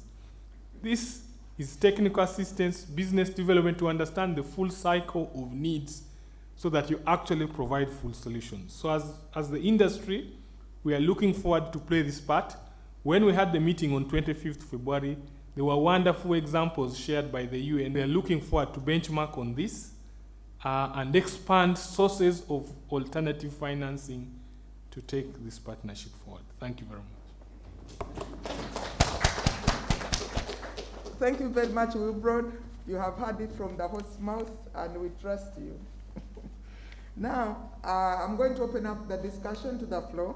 But before I do that, or in the process of doing that, I would like to... The participating institutions that implement are breaking down to their respective functions, condition it as a requirement for financing to observe all that, and of course enforce. It is a continuous process. It also requires a lot of education for people to appreciate that for sustainability, for continuity, we must observe these things. Nonetheless, there's been considerable progress now, although it may appear to be, pushed for by people from the developed world, but we are now seeing the effects of degradation and so on. The other side to it is the opportunity space. Sometimes when you want to drive an agenda, create the opportunity. There is huge opportunity, whether you call it in waste management, energy efficiency, biotech, and many other opportunities. And there is very competitive funding for these areas and lots of rewards that come with it. In fact, if you read the detailed document in this particular platform, they speak at length to that side of things. So that would be my straight answer on that one. Thank you. You want to add something, Peter? Since the questioner is from academia, I would just like to remind you that we are in the fourth industrial revolution. Revolution number one, first industrial revolution, focused more on coal and steam.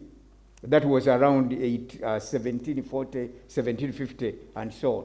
Now, the second industrial revolution was about oil and gas to some extent. Now, when we moved into the third revolution, in fact, there was also electricity in the second industrial revolution, 1875 to 1945. Now, from 1945 to 2000, we have had nuclear energy and also natural gas. In the fourth industrial revolution, now we are talking about green energy. I talked about something called value chain. So if you have got a school, and here we've got all this, we are not so much for positive energy approaches. Now I think we need to look at the value chain. The parents who are bringing children to school, they should bring all those items that are green. Then we have got the suppliers of food. We have got also the architects who are building these structures in schools. So the entire value chain needs to observe what we call climate smart technologies. And this will come when we work together properly with the government and also the private sector who construct, who supply food, who do everything. At one time in the CEO summit we were proposing that every school, for a school to qualify to get what you call an examination license, it must have at least 5 acres. They must be having what you call at least 1 or 2 smart buildings, where you don't have to use power and all this type of thing. It's a movement slowly to psychologically prepare people that Uganda is transforming and moving towards what we call clean energies, use of clean energies. Thank you very much. It's a process. It's going to be a process. It's going to be work in progress. But we need to see ourselves moving. Yeah. Thank you, Peter. Who do I go for now? Are there any women in this conference? Okay. Women, next round is yours. Thank you, ladies and gentlemen. My name is Innocent Ampeire. My question goes to the gentleman from ZOC2 Networks. You talked about quality enterprises, which is critical in creating employment opportunities, especially for the youth and women. But my question is, how would you be able to transition the economy from informal to the formal economy? Because as we see, there are many enterprises in Uganda. Every youth, every other individual begins an enterprise of 10, 20 people, but they are largely informal. How would you be able to transition to formal economy so that the enterprises are able to absorb a number of youth? Thank you so much. Thank you. Zok, do you think through that while we take the next question? Is there a woman here? If you are a woman, just stand up and come to the microphone and speak. They are not, oh, fantastic. You saved that day. Thank you. Good afternoon. My name is Linda. I'm from the Youth Coalition for the Sdgs. And I'm pleased to be here because we have so many members of the Youth Coalition for the Sdgs, and I would love to recognize the presence of Her Excellence, Rosa Malango, who is our patron and our mentor in the Youth Coalition for the Sdgs. My question is, there's a lot that has been said, but there's something that I feel that is missing. That is the youth engagement. What is your plan to engage the young people, especially the youth with companies and organizations, in all these plans that you're talking about? What is the space that you're preparing for us? What is there for us? Thank you. I'm sure Wilbrod will be very happy to answer that. This side, the one in pink.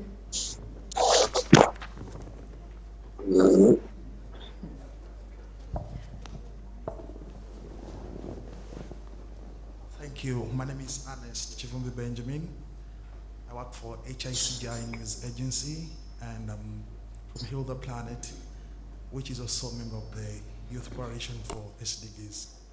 I just wanted to ask, the current leader of this country, is so vocal on East African integration. What is affecting each member of the state is also affecting Nancy, it has to be this management, but you're saying there's something like 7.6 million.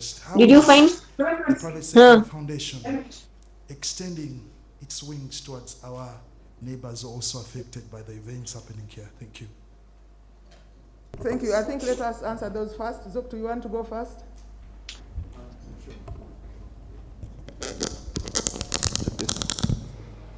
Thank you so much. I think your question is driving towards economic sustainability. And what is going to drive this is going to be based on need. The fact of the matter is that a significant part of our population is the youth population, and within that, I think they make up about 80% of our population. And within that demographic, we are running, a huge percentage, when it comes to unemployment. So there is a need to get that resolved. Now, we are looking at partners, all interventions, and I'll go back to the diaspora. And a quick profile is you look at North America, you have somebody who has a daily per capita income of roughly about $136. Propensity to save stands at about 60%. Also, and what is a fact also is that remittances have been outpacing both foreign direct investment. Yes, it's okay. Make that one. But keep some for chips or whatever. Don't make too much of it. I think they stood at roughly about keep it for chips and then the rest. Dollars. Now, this is in a situation whereby the failure rate almost stands at about 80% for folks in the diaspora who get involved in economic activities. I'm sure you know the stories, So the catalyst, when it comes to that economic sustainability, we still have to be able to look at a catalyst. The same problems that have been faced by the development partners when it comes to minimal beneficiary targeting, minimal beneficiary tracking, but most important also minimal post-project impact analysis, are the same problems that these other partners are going to face. Hence, they need to create what you think of as a truly risk-mitigated transactional environment. And that, of course, is extremely dependent on all the different partners, are coming on board and ensuring that there is an atmosphere, that is conducive for when you talk about visibility, accountability, and transparency. But this is very doable. And the most important thing also I'd want to point out that a lot of partners might not be able to get the country towards what you'd think of as a decentralized enterprise creation or a decentralized growth, but the diaspora, since they come from different parts of the country, could actually play a key role, since a lot of them, would want to invest in real estate, amongst others, are closer to home. I don't know if that answers your question. Okay? All right. Thank you. Wilbert, do you want to go next? Thank you. I think her question was, where is the youth engagement? What is in it for us? How are you, what's your plan to accommodate the youth? Huge challenge. This country, I think, again, let me repeat, the resident coordinator said 78% are under 30. And it is true, the unemployment rates are huge in the country. We have to confront this reality with very, very serious policy signals and actions that follow. Typically, at a macroeconomic level, you must focus on sectors with the highest multiplier effect. What do I mean?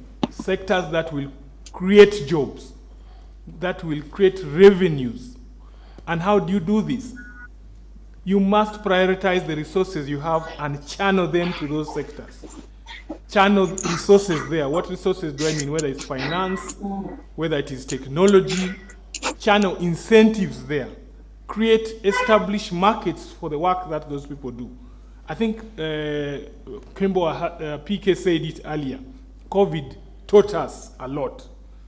Much as it was challenging, it also created some opportunities. For example, the area of food continued doing business, although because of limitations of transport and income, some food was rotting in other parts while other people needed food. Technology, fintech, digital financial services, distribution, logistics, pharmaceuticals, agriculture and climate smart agriculture, tourism. Even when it went low, as they are promoting domestic tourism, there are small value chain services that Dr. Kimbo talked about. Transporting somebody, some art and crafts, those things that can occupy our 78%. Channel resources there so that people are employed, the young people can apply their energies and be more useful and generate incomes. Above all, create the markets. We are very privileged in the country that we can supply a lot of food materials across this sub-region, Southern Sudan, Congo, and so on and so forth. Focus energies there that can solve the big problem of youth unemployment in the country. But also, technology has helped leapfrog very many economies. And many young people are agile. They can use these handheld devices to create all sorts of things, apps, programs, to solve any type of solution. We should put energy here because we sit on a bomb if 78% of our population, we do not think and plan for them. So that would be my high-level approach. And I think what this platform does, that we've launched and signed today, like I said earlier, it brings experiences from other countries, success stories, what has happened, how have they achieved it there, what can we learn, or what else can we do here that can help others as well. It brings in flow of capital when we partner with the UN and the experiences there. There is something called blended finance. I don't know whether you saw the booklet. As you enter, as I said, sometimes credit finance or bank lending may not be the initial source of funding. So sometimes you blend it with grants, with technical assistance to help you then reach the critical level that you can then access credit. From the sector, what are we doing? It has become very obvious. Like Kimbo said, there are not very many MTNs, breweries, and so on, and Serenas. But the population of people who need small monies is huge. They need it for various businesses.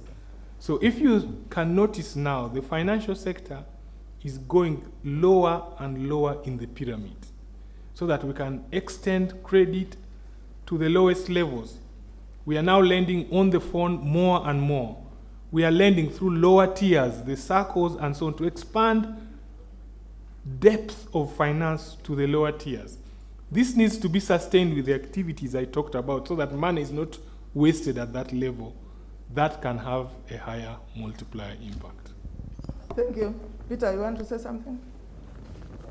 Madam Moderator, I really wanted to go to the next question, the one about East Africa and the integration and so on. But on the issue of the youth... No, go to the next question. Go to the next question. Okay. Yeah. The next question was about how do we get all these other African countries coming together? I've talked about that. The greatest miracle that has happened to Africa is the creation of the Africa Continental Free Trade Area. It gives us an opportunity as Africa to work together. 100 years from now, the president of this country will be remembered for only one statement he has made about this. And I want all of us present to try and remember it, whether you like him or not. Here we are talking about business and economics. What the president said was, let Africa climb from the parochial protectionism and embrace competitiveness beyond the borders.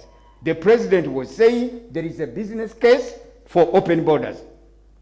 Let us see that we override the tariffs and non-tariff barriers that are preventing us from creating competitiveness. When you have no competitiveness, you cannot compete.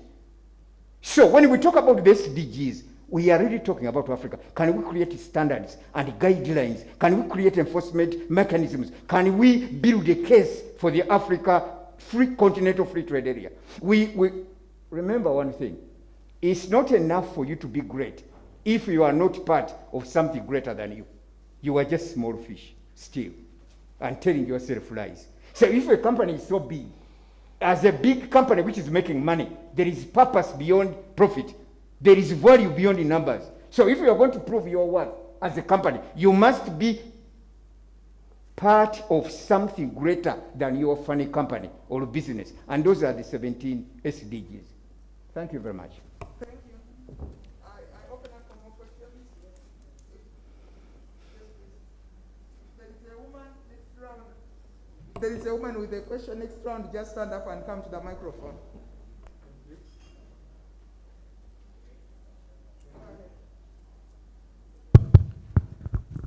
My name is Daniel Ayebare, and I'm the founder of iAfrica Foundation. We are a youth empowerment organization focusing in areas of employability and entrepreneurship. But because of being at the grassroots, we've managed to find out that there are issues that at the grassroots that need to reach up, so we venture a bit into policy advocacy.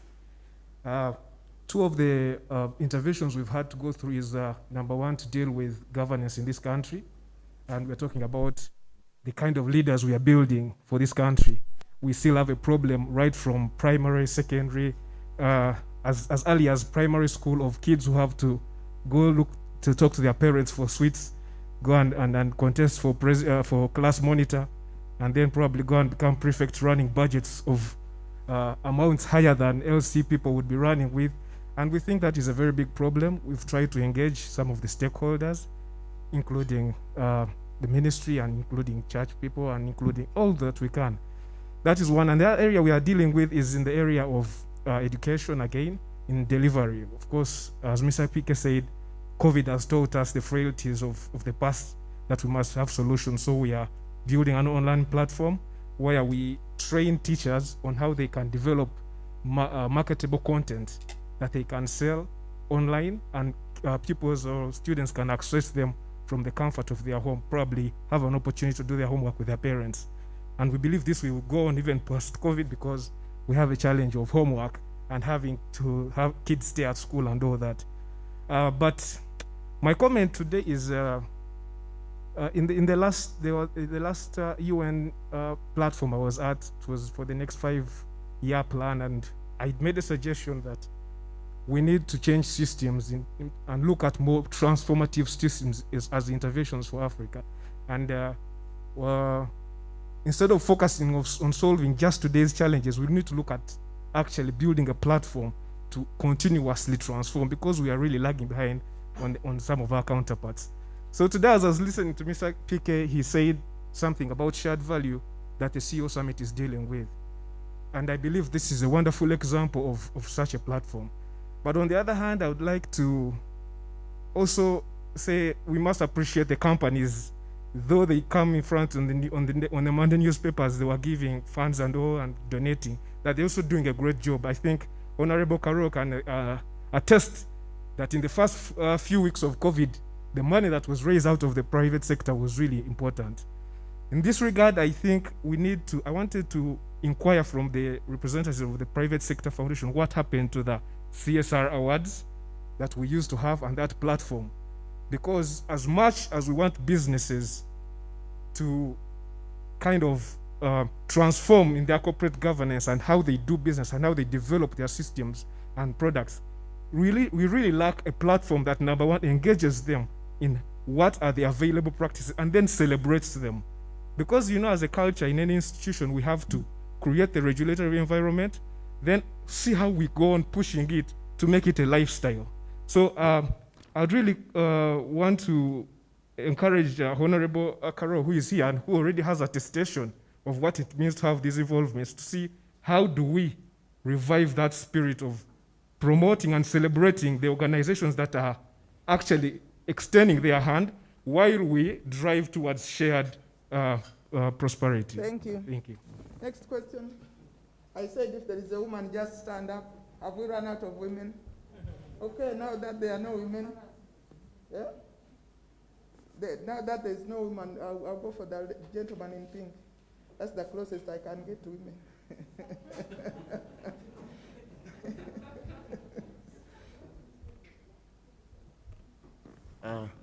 Good evening, dear members. I'm Philip Sechimpi.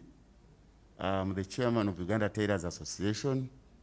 I think tailors in this country doing a great job because nobody can walk naked. Thank you. Regarding to my brother or from the bankers talked about the innovations.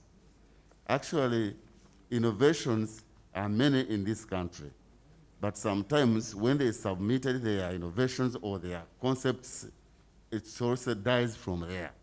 And there's no any reply or any advice, so it's always happened. Secondly, you talked about waste management. In this country, there is a very, very, very crucial or important issue is about textiles. All of us here who have been putting on clothes, but up to date, no one can say mine is in this, it has already kept here for 20 years back, but all the dye is there degrading our environment.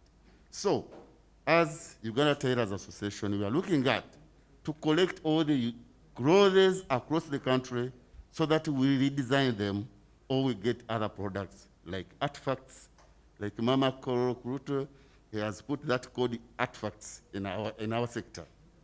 Thirdly, if we need to support those people who have come out with the innovations, we should look at the trade order management. Really, trade order management is not there in this country. Because you find someone puts here a business and the shop is here, and really, we need now to say that we handle those issues so that we can help the nation. Economical survey. Many shops have been closing in this country. Someone comes out with maybe a business and dies. So economical survey should be done to say that we help the nation. Thank you, Head of Tailors. Oh, finally there's a woman, please.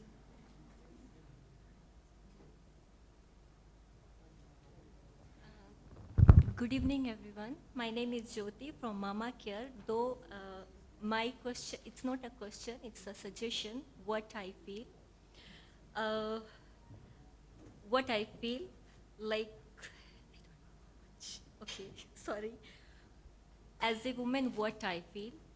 The reason of the poverty is, or unemployment is the children of the mothers where they have left them without any care. I hope I'm clear what I'm saying. You know, we need a family planning where the mothers, if you see in Uganda, what I feel, mostly women, they're left behind by husbands or kids. So they cannot give good education to the kids or good opportunities. They don't get it. One single mother or a mother has 4 kids to take care. So those unemployment, not enough education. So that is what I feel. So maybe we have to work on that, like how they can do that policy where they can plan, family plan, so they can get good, good chance or good opportunities, so they can survive. They have equal responsibilities to handle. Not single mother have to look after 5 kids or 6 kids and then no jobs, and they are not actually educated enough. So we need to work on those things. That is my suggestion. What I feel before all those things, we need to give them a good education and family planning so they can. Thank you. Yeah, thank you. Thank you. Last question. Okay, yes, please. Oh, there is another woman there. Please, let us have the second woman first. Oh, why do you always take those dark corners, women? Thank you, Madam, for the opportunity. Good afternoon to you all. My name is Josephine Kalege Semelera. I'm from Uganda Local Government Association. I just have a question. What strategies or plans does the private sector, as we've launched our platform today, do we have in building synergies with the respective local governments as the key movers of service delivery in Uganda in ensuring that we achieve the sustainable development goals? Please continue taking notes and pick one question. We are not all going to answer one question. The lady at the back looks like a youth. I would love to hear a useful question. Hello, everyone. My name is Mokanzania Diana, and this is not a question, it's more of a suggestion, especially to the finance sector. Most youth are not unemployed because most of them have startups, but they must disappear at the first stage. So we find that financial literacy is a big problem. So we'd want to advise the finance sector to help out there. And to everyone in this room, let's take the initiative to help the youth, because people come out with different projects connected with the SDGs, but we end up failing because people don't want to help us. They don't want to support, and yet they have everything needed to help us. So we take the urge, I mean, no greed. We shouldn't be greedy in these things. Let's help the youth. We have a lot of projects going on, but we don't have the support of you, our elders. Thank you. Thank you. Finally, the gentleman at the front.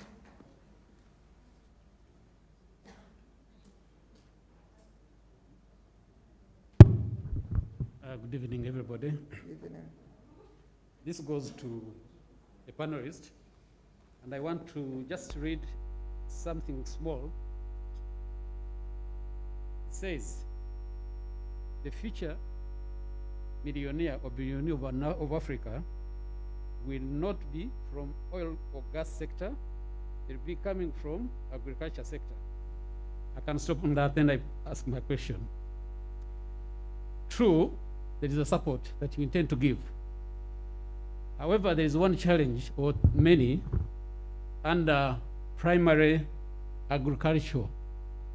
You don't support or you don't fund, I think, primary agriculture. Reason, there is lack of data. When we go to banks, precisely, they will ask you a lot of questions. And one of the questions is your financials. Here I am, I'm a starter. I want to start agriculture. I have land, basically, but I cannot proceed because the startup costs are so high, number one. Number two, what you're asking is not there because there is lack of data. My question there is, how will you mitigate that? Two, usually you do the financing through our partners. There is one big challenge that is there. One, there is lack of monitoring and evaluation. Lack of monitoring and evaluation. And not until we address that, shall we know the impact of the finances that you give these people on the grassroots.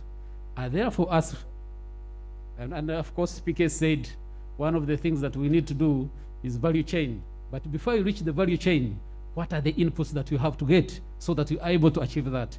Unless we do all that, we are not able, I'm not prophet of doom, but I'm saying unless we address that, there will be still a big challenge. Finally, there is one challenge that we have not yet addressed: sensitizing our locals.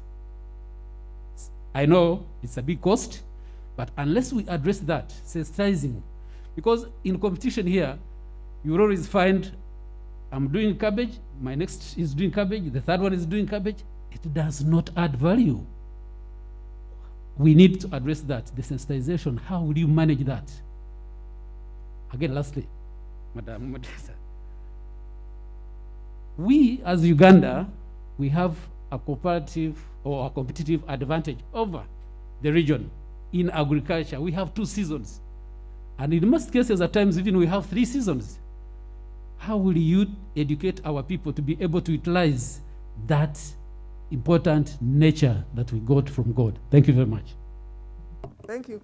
The panel is going to choose one question to answer, but before they answer, I want to take one question from our online participants, because there are many questions there and we had not given them a chance. Can we go ahead, get an online question, please?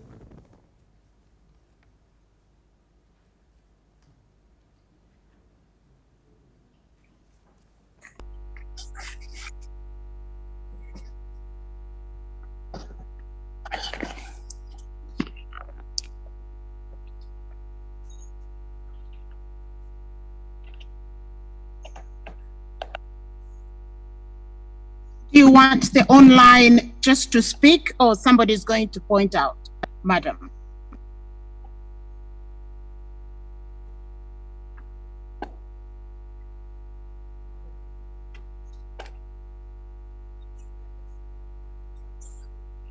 Somebody read from the chat group, or sorry, from the chat. Anyway.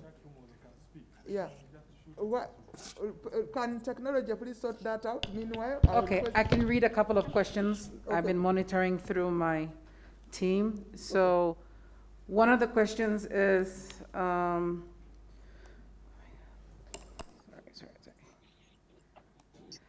one of the questions is from online. They're saying, what is, in addition to the platform, the implementation plan? There is need to have a clear coordination framework that works as well. We hear the three-stone cooker concept. Can this be built upon to develop one that is inclusive? Another comment online, it is key that we create a framework for implementation of the SDGs in an understandable manner. What has been put in place to ensure that all actors in the private sector actually understand and implement these SDGs. And then the last one I'm going to read is, many of the manufacturers are not well versed in the SDGs, reporting about them and integrating them with the manufacturing process and activities. Many are doing their own activities with minimal guidance on how to scale up such practices. Can these companies be provided with contact persons to increase SDG awareness and guide the companies on proper implementation? Thank you. Thank you very much. You have another question? Okay, please read it.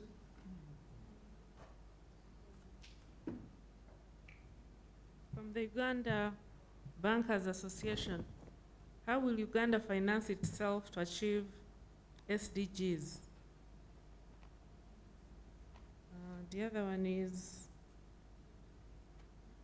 one is a concern about the cost of financing in Uganda. Thank you. Can I tell everybody, especially those who are online, to keep those questions coming, because part of the reason we are here is to hear from you. So even if you don't get your answer today, trust me, it will become our homework. So please keep them coming. As for now, I turn to my panel and request them to pick one question and answer it, but please keep it short. Thank you. Who wants to go first? This time, Peter, you go first. Thanks very much, moderator. Madam Moderator, I will probably pick a few aspects of some of the questions that were asked. Good people, we cannot leave this place when we still believe that something called CSR, corporate social responsibility, still exists. It doesn't. Corporate social responsibility means photo opportunity, a passing moment. Whatever I'm working on this year, I may not work on it next year. Shared value, shared prosperity model is what SDGs are about. A deep relationship that is integral to the working of the company, and everyone benefits. The community benefits, and the company benefits. The company produces more money, better quality, and so on. Everyone is benefiting. It's not like somebody out of pity reaches out to support you. That's not the whole point. The point is to create within the community, create an engine that drives the business sector. So it's interdependence and the what you call interdependencies between the two. So I think really the issue is corporate social responsibility is part-time, it's a short term. The other one is transformational, and it builds a deeper relationship. So the other comment I wanted to make was about the youth briefly. There is a little joke, and it was like when a youth is looking for a job in America, at the interview they ask the youth, what can you do? In Europe, they ask, what are you qualified in? In Africa, they ask, who sent you? Now, I do recall Honorable Victoria Sekitoreko mentioned this point, that from childhood, the child must be able to answer that question, what can you do? Instead of having this, we are here waiting, we are the youth of Uganda, how can you support us? How can you help us? I am cognizant of the fact that Africa's population, especially of the youth, is going to be leading in the whole world. Our population is moving into 1.5 billion. We are going into 2 billion. 70% of them are going to be youth. But the issue is, the question is, what can you do at whatever level? And you are integrated into the community and then support the private business. That's what the youth are going to be all about.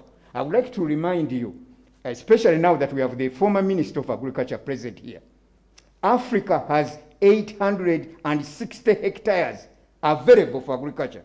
We are only working on 242 hectares. That means the balance is out there. The next leader, the next influential continent in the world is going to be the one which is controlling food. Food and fresh water, which Africa has, which we have to work on somehow. And who is going to work on that? The youth. Starting from your home. What can you do? That's the question to answer. Now, the issue of, I think the last question was something to do with implementation. Implementation of this. No.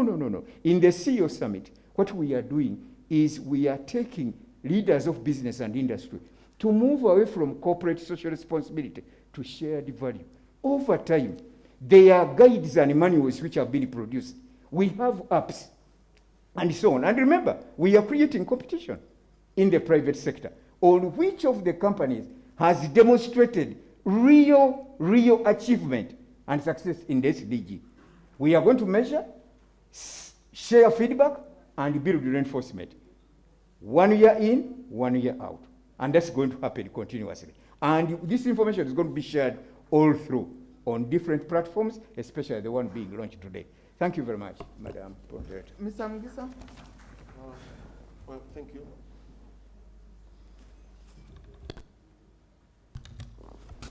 Thank you. The gentleman who was talking about opportunities that don't get funded, concepts that have been brought forward, that are not funded. Well, the truth of the matter is we don't have any money. Our revenue base is relatively minimal. Our tax collection efforts relative to of course our population size and potential taxpayers is again minimal. So we are highly dependent on other partners, to be able to do any form of funding. Case in point, everybody will tout our prowess when it comes to agriculture. And the truth of the matter is we are still almost at rudimentary agriculture. We are not, because we are not doing too much value addition in the context of agro-processing. Food security, everybody knows. That is the byword for, come over the next 5-10 years. That is the operative word. But the question becomes, though, countries like Uganda, and Uganda usually comes up at the forefront, what do we actually do? Most of our exports, we have managed to diversify our exports, agro-based exports. We have increased the quantity, but what we have not done is actually increase the unit value, of our exports. So you get somebody literally buying a kilo of sim from you for $1, and they go and make $40 from that, $40 from that, And I think that's a huge challenge. The youth, we can absorb them. That is true, But I think it takes a level of prioritization, in areas where we believe we have strength, and this is in agriculture, for instance. That's why we can absorb the youth in agro-processing. But we don't have the capital to actually build the types of enterprises that are going to absorb them. Due diligence, we can talk about enterprises all day. We can talk about opportunities all day. But if it takes, which is the case, in a lot of countries in Africa, but most Uganda, it doesn't matter how elastic the profits are, because I gotta do 10 deals and fail on 9 deals in order to make 100% on 1 deal. It becomes totally irrelevant, The cost of due diligence is too high, and this comes from a lack of a transaction environment. We simply don't have information. So yes, whoever is saying that probably the next billionaire is going to be from the agro sector and from Africa, no, probably not. I don't believe that. And again, because we're not bringing the components together that are helping us to create the critical mass necessary for that to happen. Agriculture is not purely about what are we growing. We got to talk about value addition. We got to talk about these value addition chains. You know? But very quickly, I want to point out something when we're talking about agro-processing and the ability to absorb our youth. Well, we have a bigger problem coming up very soon. You know, right now, most of we have a huge segment, segment of our population, you know, we're a nation of middlemen, so to speak, or at least we have made a huge effort towards that. But if you look at our Chikubo sector, everything they did before, from the countries where they were importing, right now, those same players have jumped into those spaces, okay? So which means it becomes very difficult for them to even be able to operate, you know, meaningfully with any form of economic gains. One of the things that we have looked at, and one of the things that we're doing, is how do you transition, you know, those types of folks who understand and know the products, you know, towards manufacturing, towards white label manufacturing, you know. But that would be it. I don't know if that answers your question. Thank you very much. I had so many questions directed. Some of them, I think I'll just comment. We take note of them. For example, the need for more and more financial literacy are messages we take for execution across the sector. The fact that manufacturers are not necessarily embracing SDG goals, those are issues we can then do in the private sector boards for implementation. But to go to the specific questions, a couple of them. One was what synergies does the private sector have to work with local government? The other one was the cost of financing, which is high. The other was how will Uganda finance the SDGs, and so on and so on. And of course, financing of agriculture, that was critical.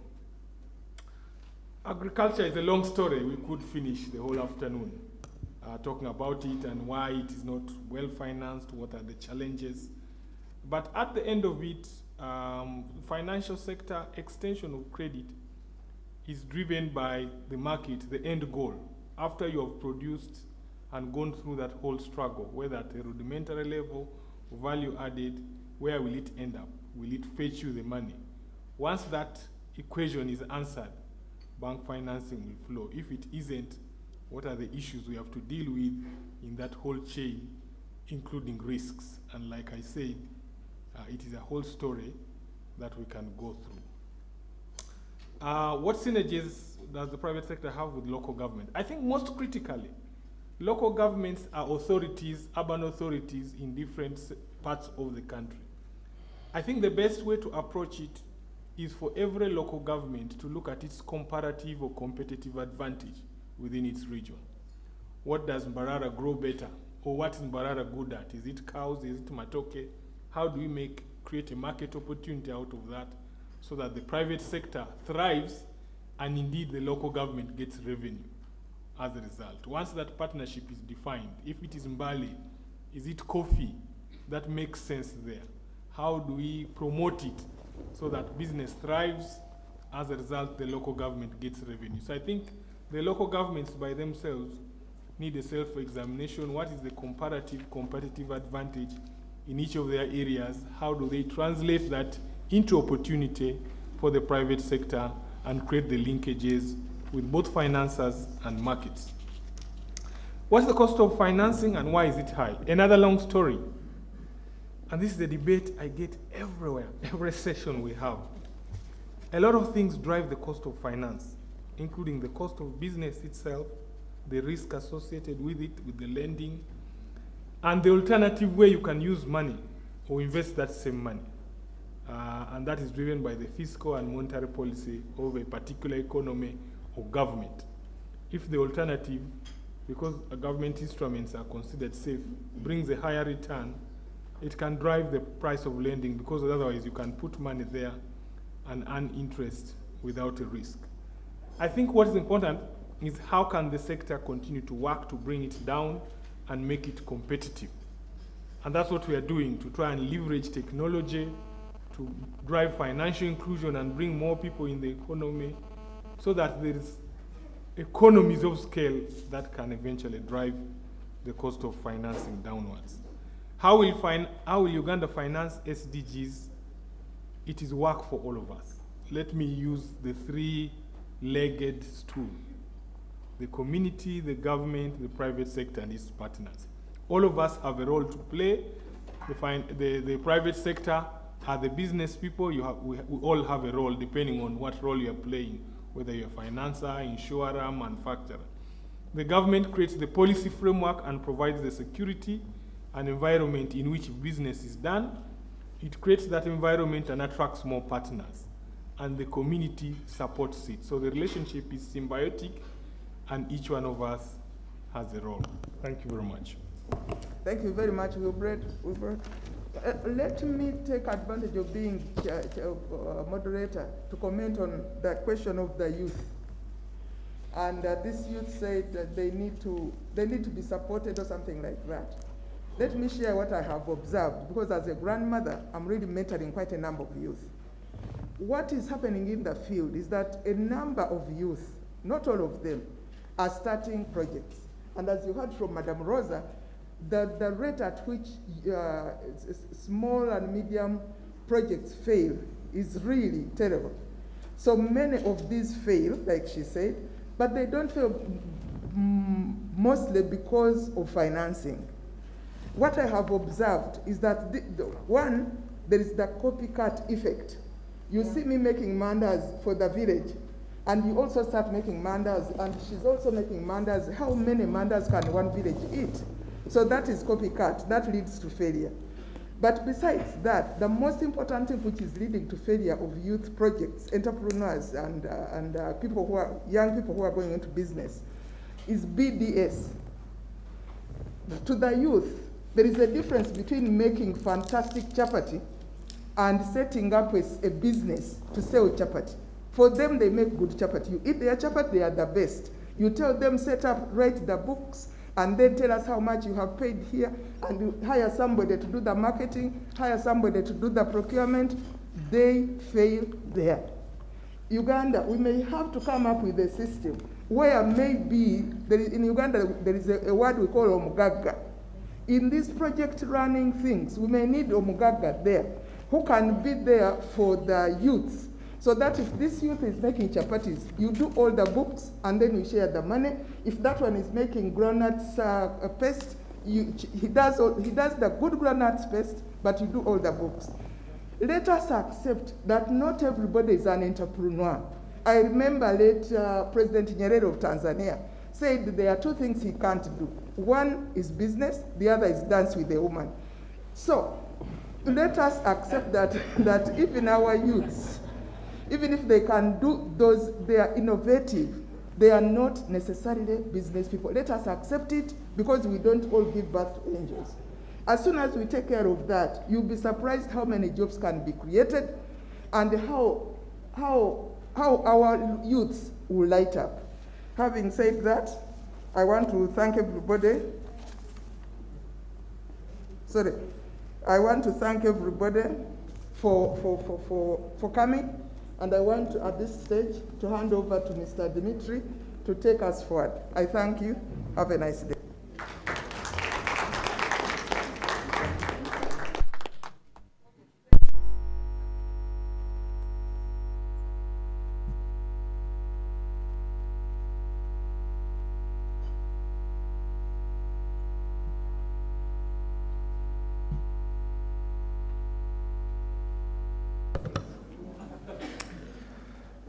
That was a very rich discussion indeed, and I suggest that we give another round of applause to the panel and to the moderator. Thank you so much. Before handing over to our principals for their closing remarks, allow me to summarize some key themes that have emerged through these discussions and interventions. One is the agreement about the criticality of the role of the private sector, but also an understanding that the private sector, critical as it is for implementation of the national development agenda, cannot do it alone. The development agenda can only be achieved in a partnership between the government, the community, and the private sector, and we all agree on that.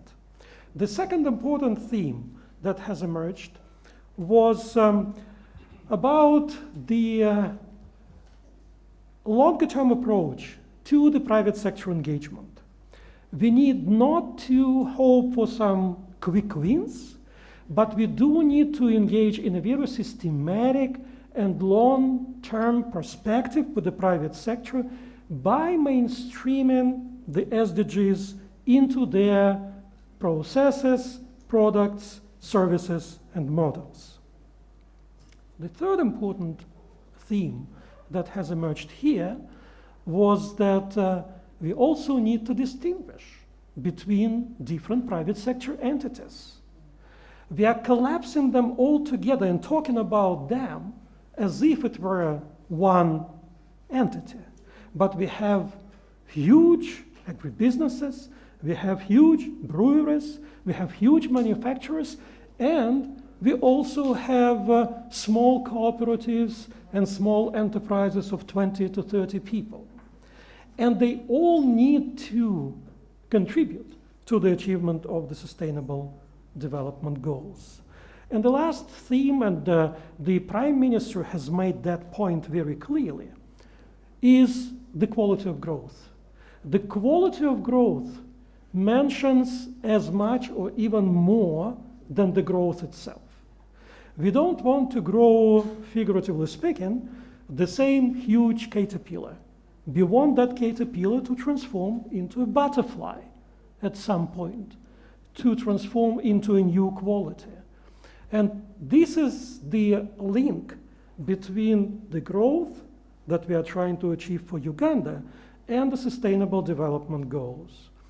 And lastly, what came out of this, and I'm sure that our principals will address this in their comments, is how do we make what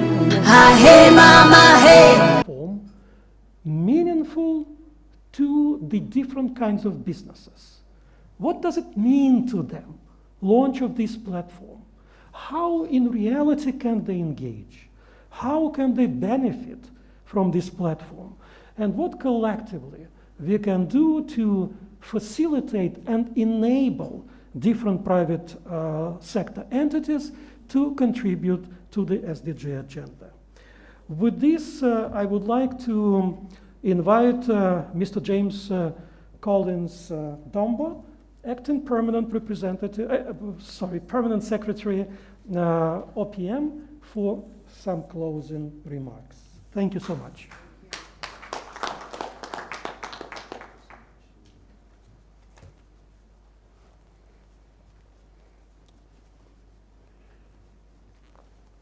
Thank you so much for this opportunity to have just one or two words to say at this point.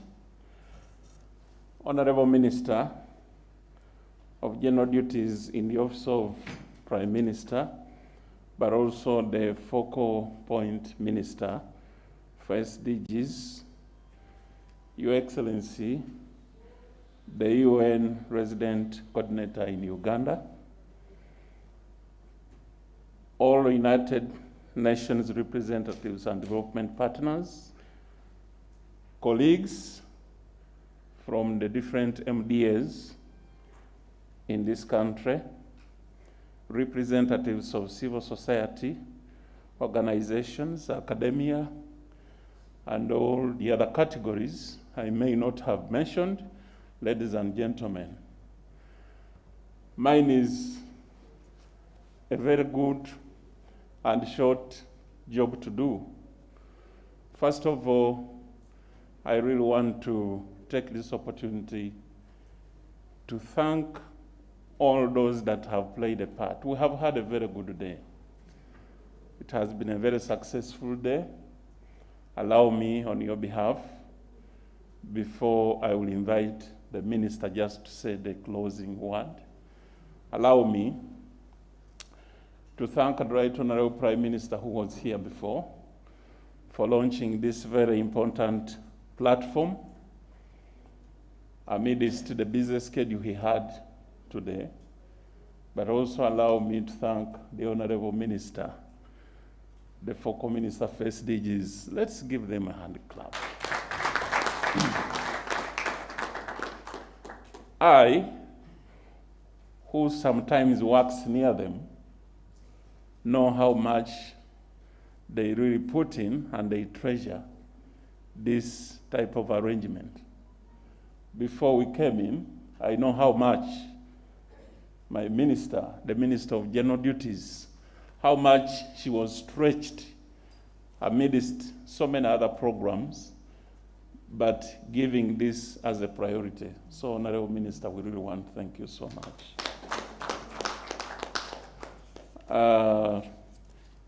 Of course, Your Excellency, UN Resident Coordinator, we thank you, and the UN team, we thank you for making this happen. We thank you for all the support. We thank you for all the arrangements. What has been covered in here, a number of points have been made, but allow me pick out one or two just for purposes of mention. The issue of partnership has been very great. We need to work as partners. This will have learned a lot of education. The SDG is not a handshake, but an embracing. It's a long-term partnership relationship. This has been very great. So I want to thank all the partners, all the presenters. I want to thank the panel who have really come to educate us in the different areas. Wilbrod, PK, and the other colleague, thank you so, so much for what you have educated us. And finally, just before I call the Honorable Minister, it has been, the government of Uganda views the partnership as one which is extremely vital. Business-led initiatives such as research and development partnership, knowledge-sharing platforms, technology and skills transfer, and infrastructure investment have a potential to kickstart development, to enable productivity gains, and generate better quality jobs. Yes, please. What is it? Please invite the UN resident coordinator. Oh, she's going to say something. Oh, okay. Okay. To enable productivity gains, generate better quality jobs, strengthen skills, and promote technological advances. We appreciate that only by partnering with the private sector can we successfully tackle poverty, the climate crisis, inequalities, and all those other challenges, as you know. Thank you so much once again. Allow me at this point to request the UN resident coordinator to say a word or two, and I will ask her in turn also to invite the Honorable Minister to make concluding remarks. I thank you so much. I want to thank very much the Acting PS, Office of the Prime Minister. Thank you for your coordination and for your support. Ladies and gentlemen, as we come to an end, I have three big points that I heard and I thought it was important to share as we go forward. But let me start with, I was thinking that if I had to leave one sentence, what would it be? The sentence would be, we are in a marathon. So you can either decide to run fast alone, or we can go far and be sustainable if we go together. So really, if we can leave out of here with that thought, I think that there's a lot of things we'll be able to achieve. So first, to my colleagues working on the platform, I'm really excited we made it here today. A couple of recommendations going forward. First, the platform is a knowledge exchange place. So as such, I really encourage you to think strategically about what the annual meeting should look like. And the annual meeting should really focus on results, on targets, and what are the issues that need to be done. And I take the opportunity here, since I'm sitting next to the Honorable Minister, to say we need to analyze the potential relationship between this platform and the Presidential Investors Roundtable, so that that roundtable really becomes about the facts, about the implementation, and about constraints. The second thing that I want to suggest to the platform is the partnerships are for results. So we're not making partnerships just to have a big wall with everybody's logo on it. It has to be able to track the impact of the action. Now, we have a whole bunch of tools and platforms, so I leave that to you, but it has to be partnerships for results. If it's about food security where? In Karamoja, in Nzori, in West Nile? Let's try to be concrete about it. I really appreciate the talk about transformation, and I think we need to track it. If the platform is really about tracking transformation towards value-based approach to businesses, then can we document the good practices so that everybody knows? And here an appeal, I know the Honorable Minister always talks to us about this, how will we ensure awareness of the good practices? So it means we can't write a beautiful book in English and leave it in our office. It means that we're going to have audiovisual versions. We need to be on the radio. It has to be in local languages, at least 15 of them, so people can really get the good practice. We're not the ones in the farm. So if we're really going to document the good practices on that transformation, that will be important. I firmly believe that this platform should have local dialogues on the change. This cannot be Kampala-based. We all have presences in the region, so we can work with the Office of the Prime Minister on how to do this. But it should even be a calendar that you know every year. In March, we're in Nzori. In June, we're in Karamoja. So that every year you know, as a farmer, I just need to make it to the district headquarters, and I can be part of the dialogue. And that way you get the private sector who is in the region and does not have the time or the money to make it to where we are here today. The second point is on youth engagement. So let me start off by sharing, for those who are not aware of what the youth are doing, we have a couple of websites where we have put their profiles and some of the work they're doing. And I really want to appreciate the youth, because we only started documenting them in 2019. And we started with a group of 9, they're now more than 45. And for you to be part of the coalition, you have to have your own initiative, and it has to have survived its first birthday. So going to ugandayouthsolutions.com, you will see all the youth who are part of the coalition and those who are still trying to be part of the coalition who are sharing their solutions. So ugandayouthsolutions.com. If you go to our website, uganda.un.org, then you will see all the joint activities they're doing with us and with the National Sdgs Secretariat. So coming to how can we reinforce the youth engagement? Not coming from the baseline that they're not doing anything, because they're doing a lot, but how to improve the quality of what they're doing and how to help them to scale up. So first is creating bridges and protections for those in the informal sector.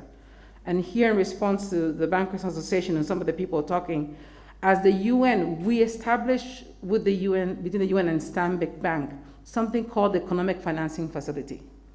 And we created that in order to de-risk access to micro and small enterprises led by youth and women, because otherwise they would never make it to the market. So we do financial literacy, we give a lower interest rate, and we help you to graduate as a SACCO. So you have to be in a SACCO or a village saving group, so we create credit for them as a group together. So this is what we launched recently, and we're focusing on what? In the sector, agriculture. So we also have another de-risking facility that we're working on with Equity Bank that will come online. I encourage the Bankers Association to look at these initiatives and see how we can standardize some of this. Because if Stanbic, as a commercial bank, was able to find a way to bring down its interest rate, because the UN helped to de-risk the people that we are working with at the community level, there's some space there for the rest of the banking sector that can be adopted and followed. We also are trying to leverage the public-private partnerships to scale up the micro and small enterprises.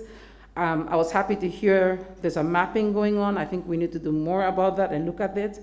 But then also somebody made reference to technology, and I think we really underestimate the impact of incorporating technology into our value chains as a way of job creation, exchanging knowledge, and protecting organizations and services provided by the youth. There is so much out there, but if you're a young person, you're trying to find out, where do you go? How do you get that knowledge? So here, I'm looking at the co-conveners, and maybe we need to figure out, where do we put that knowledge for the youth? You're a young person, you're starting, where do you go to get information on how to scale up, what technologies to use, what information centers to access to be able to protect yourself and grow? To the youth, failing is okay. Most of the people who are successful have failed.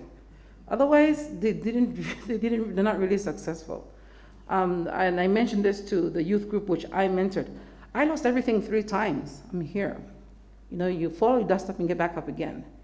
But as I've also been trying to tell to the youth that I mentor, learn to work and coexist as a value chain.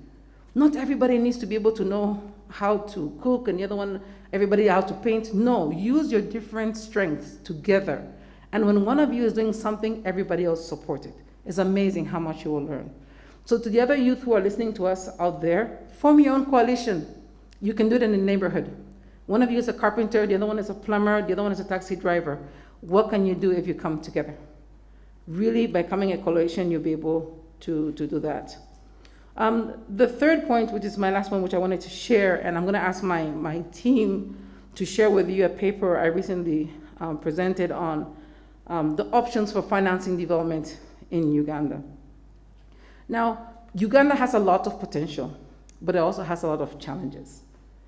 While on this, I feel that we have got to integrate customer care training. Customer care training, we lack that. The other day, I went to one of the big hotels and I asked them, do you have brown bread? And the waiter said, Madam, there is not really, there is white bread, but we can put peanut butter and it will become brown. Oh, but we also have brown sugar. I said, thank you very much. So really, but that's not customer care, but customer care in this country, we have to work a lot on it. Because also if people produce something, but they don't know how to market it, or they don't know how to attract customers, we are really not being serious. So I want to thank the panelists also that will stay with us, because it is practical. And as I officially close this event, but open it, because the closure is just physical, it is open. And as we close it and open it, we pledge that government will continue to support these discussions through mutual dialogue with all actors. And of course, we always appreciate, the President is always saying this, how we appreciate and value these partnerships. They are invaluable. So we shall continue these discussions through mutual dialogue with all actors, including the private sector platform. Thank you so much. May God bless you.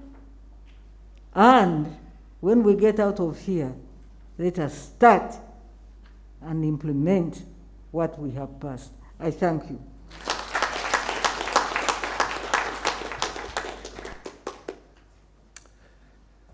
Thank you so much to our leaders for your thoughtful remarks and for your guidance. And of course, a big thank you to all the participants, to all of you, as well as those who have joined us online, for your contributions. We have launched the platform, which is the easiest part, to be frank. Now comes the hardest part of it, to make it operational. But before we really roll up our sleeves, we need to get some strength and have some snacks. So in addition to food for thought, which Honorable Okurut has just mentioned, this event also offers some food for the stomach. And the cocktail is out there, so you're all invited to join us for cocktail and to talk to your peers, to talk to your colleagues, exchange views, and find the ways how we can move forward together. Thank you so much. Dimitri, I'm sorry to jump in here, but before we all leave, can all the technical staff who organized this event please stand up for recognition? I know you're also, can you all stand up, including the supervisors, Albert, you can do that, come on. Thank you. Ladies and gentlemen, they are the ones who made it possible for us to be here today. Now, zero hunger. Thank you.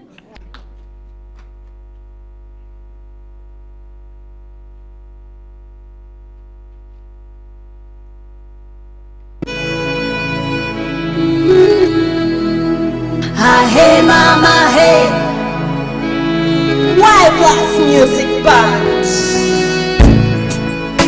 Yeah. Together for the SDGs. And the beats, your march. Imagine a world without poverty. Imagine a world with no hunger. Imagine a world with good health and well-being. Hey mama, imagine a world with quality education. Imagine a world with gender equality. Imagine a world with clean water and sanitation. Hey, everybody has the chance and the ability to make a good difference. We can join our hands and commit to the SDGs. We can do better if we work together. Let us speak together. Together we go stronger. We can do better if we work together. Let us speak together. Together we go stronger. Together for sustainable development. Together for sustainable development. Affordable and clean energy, decent work and economic growth, industry innovation and infrastructure, reduced inequalities, that's what we yearn for. Sustainable cities and communities, responsible consumption and production. Together for sustainable development. Let's go. Solutions for the planet. Let's make it our target. Something we can do. Put the issues on your budget. Change the world forever. Change the world together. Yes, we can. I just gave you one a cappella.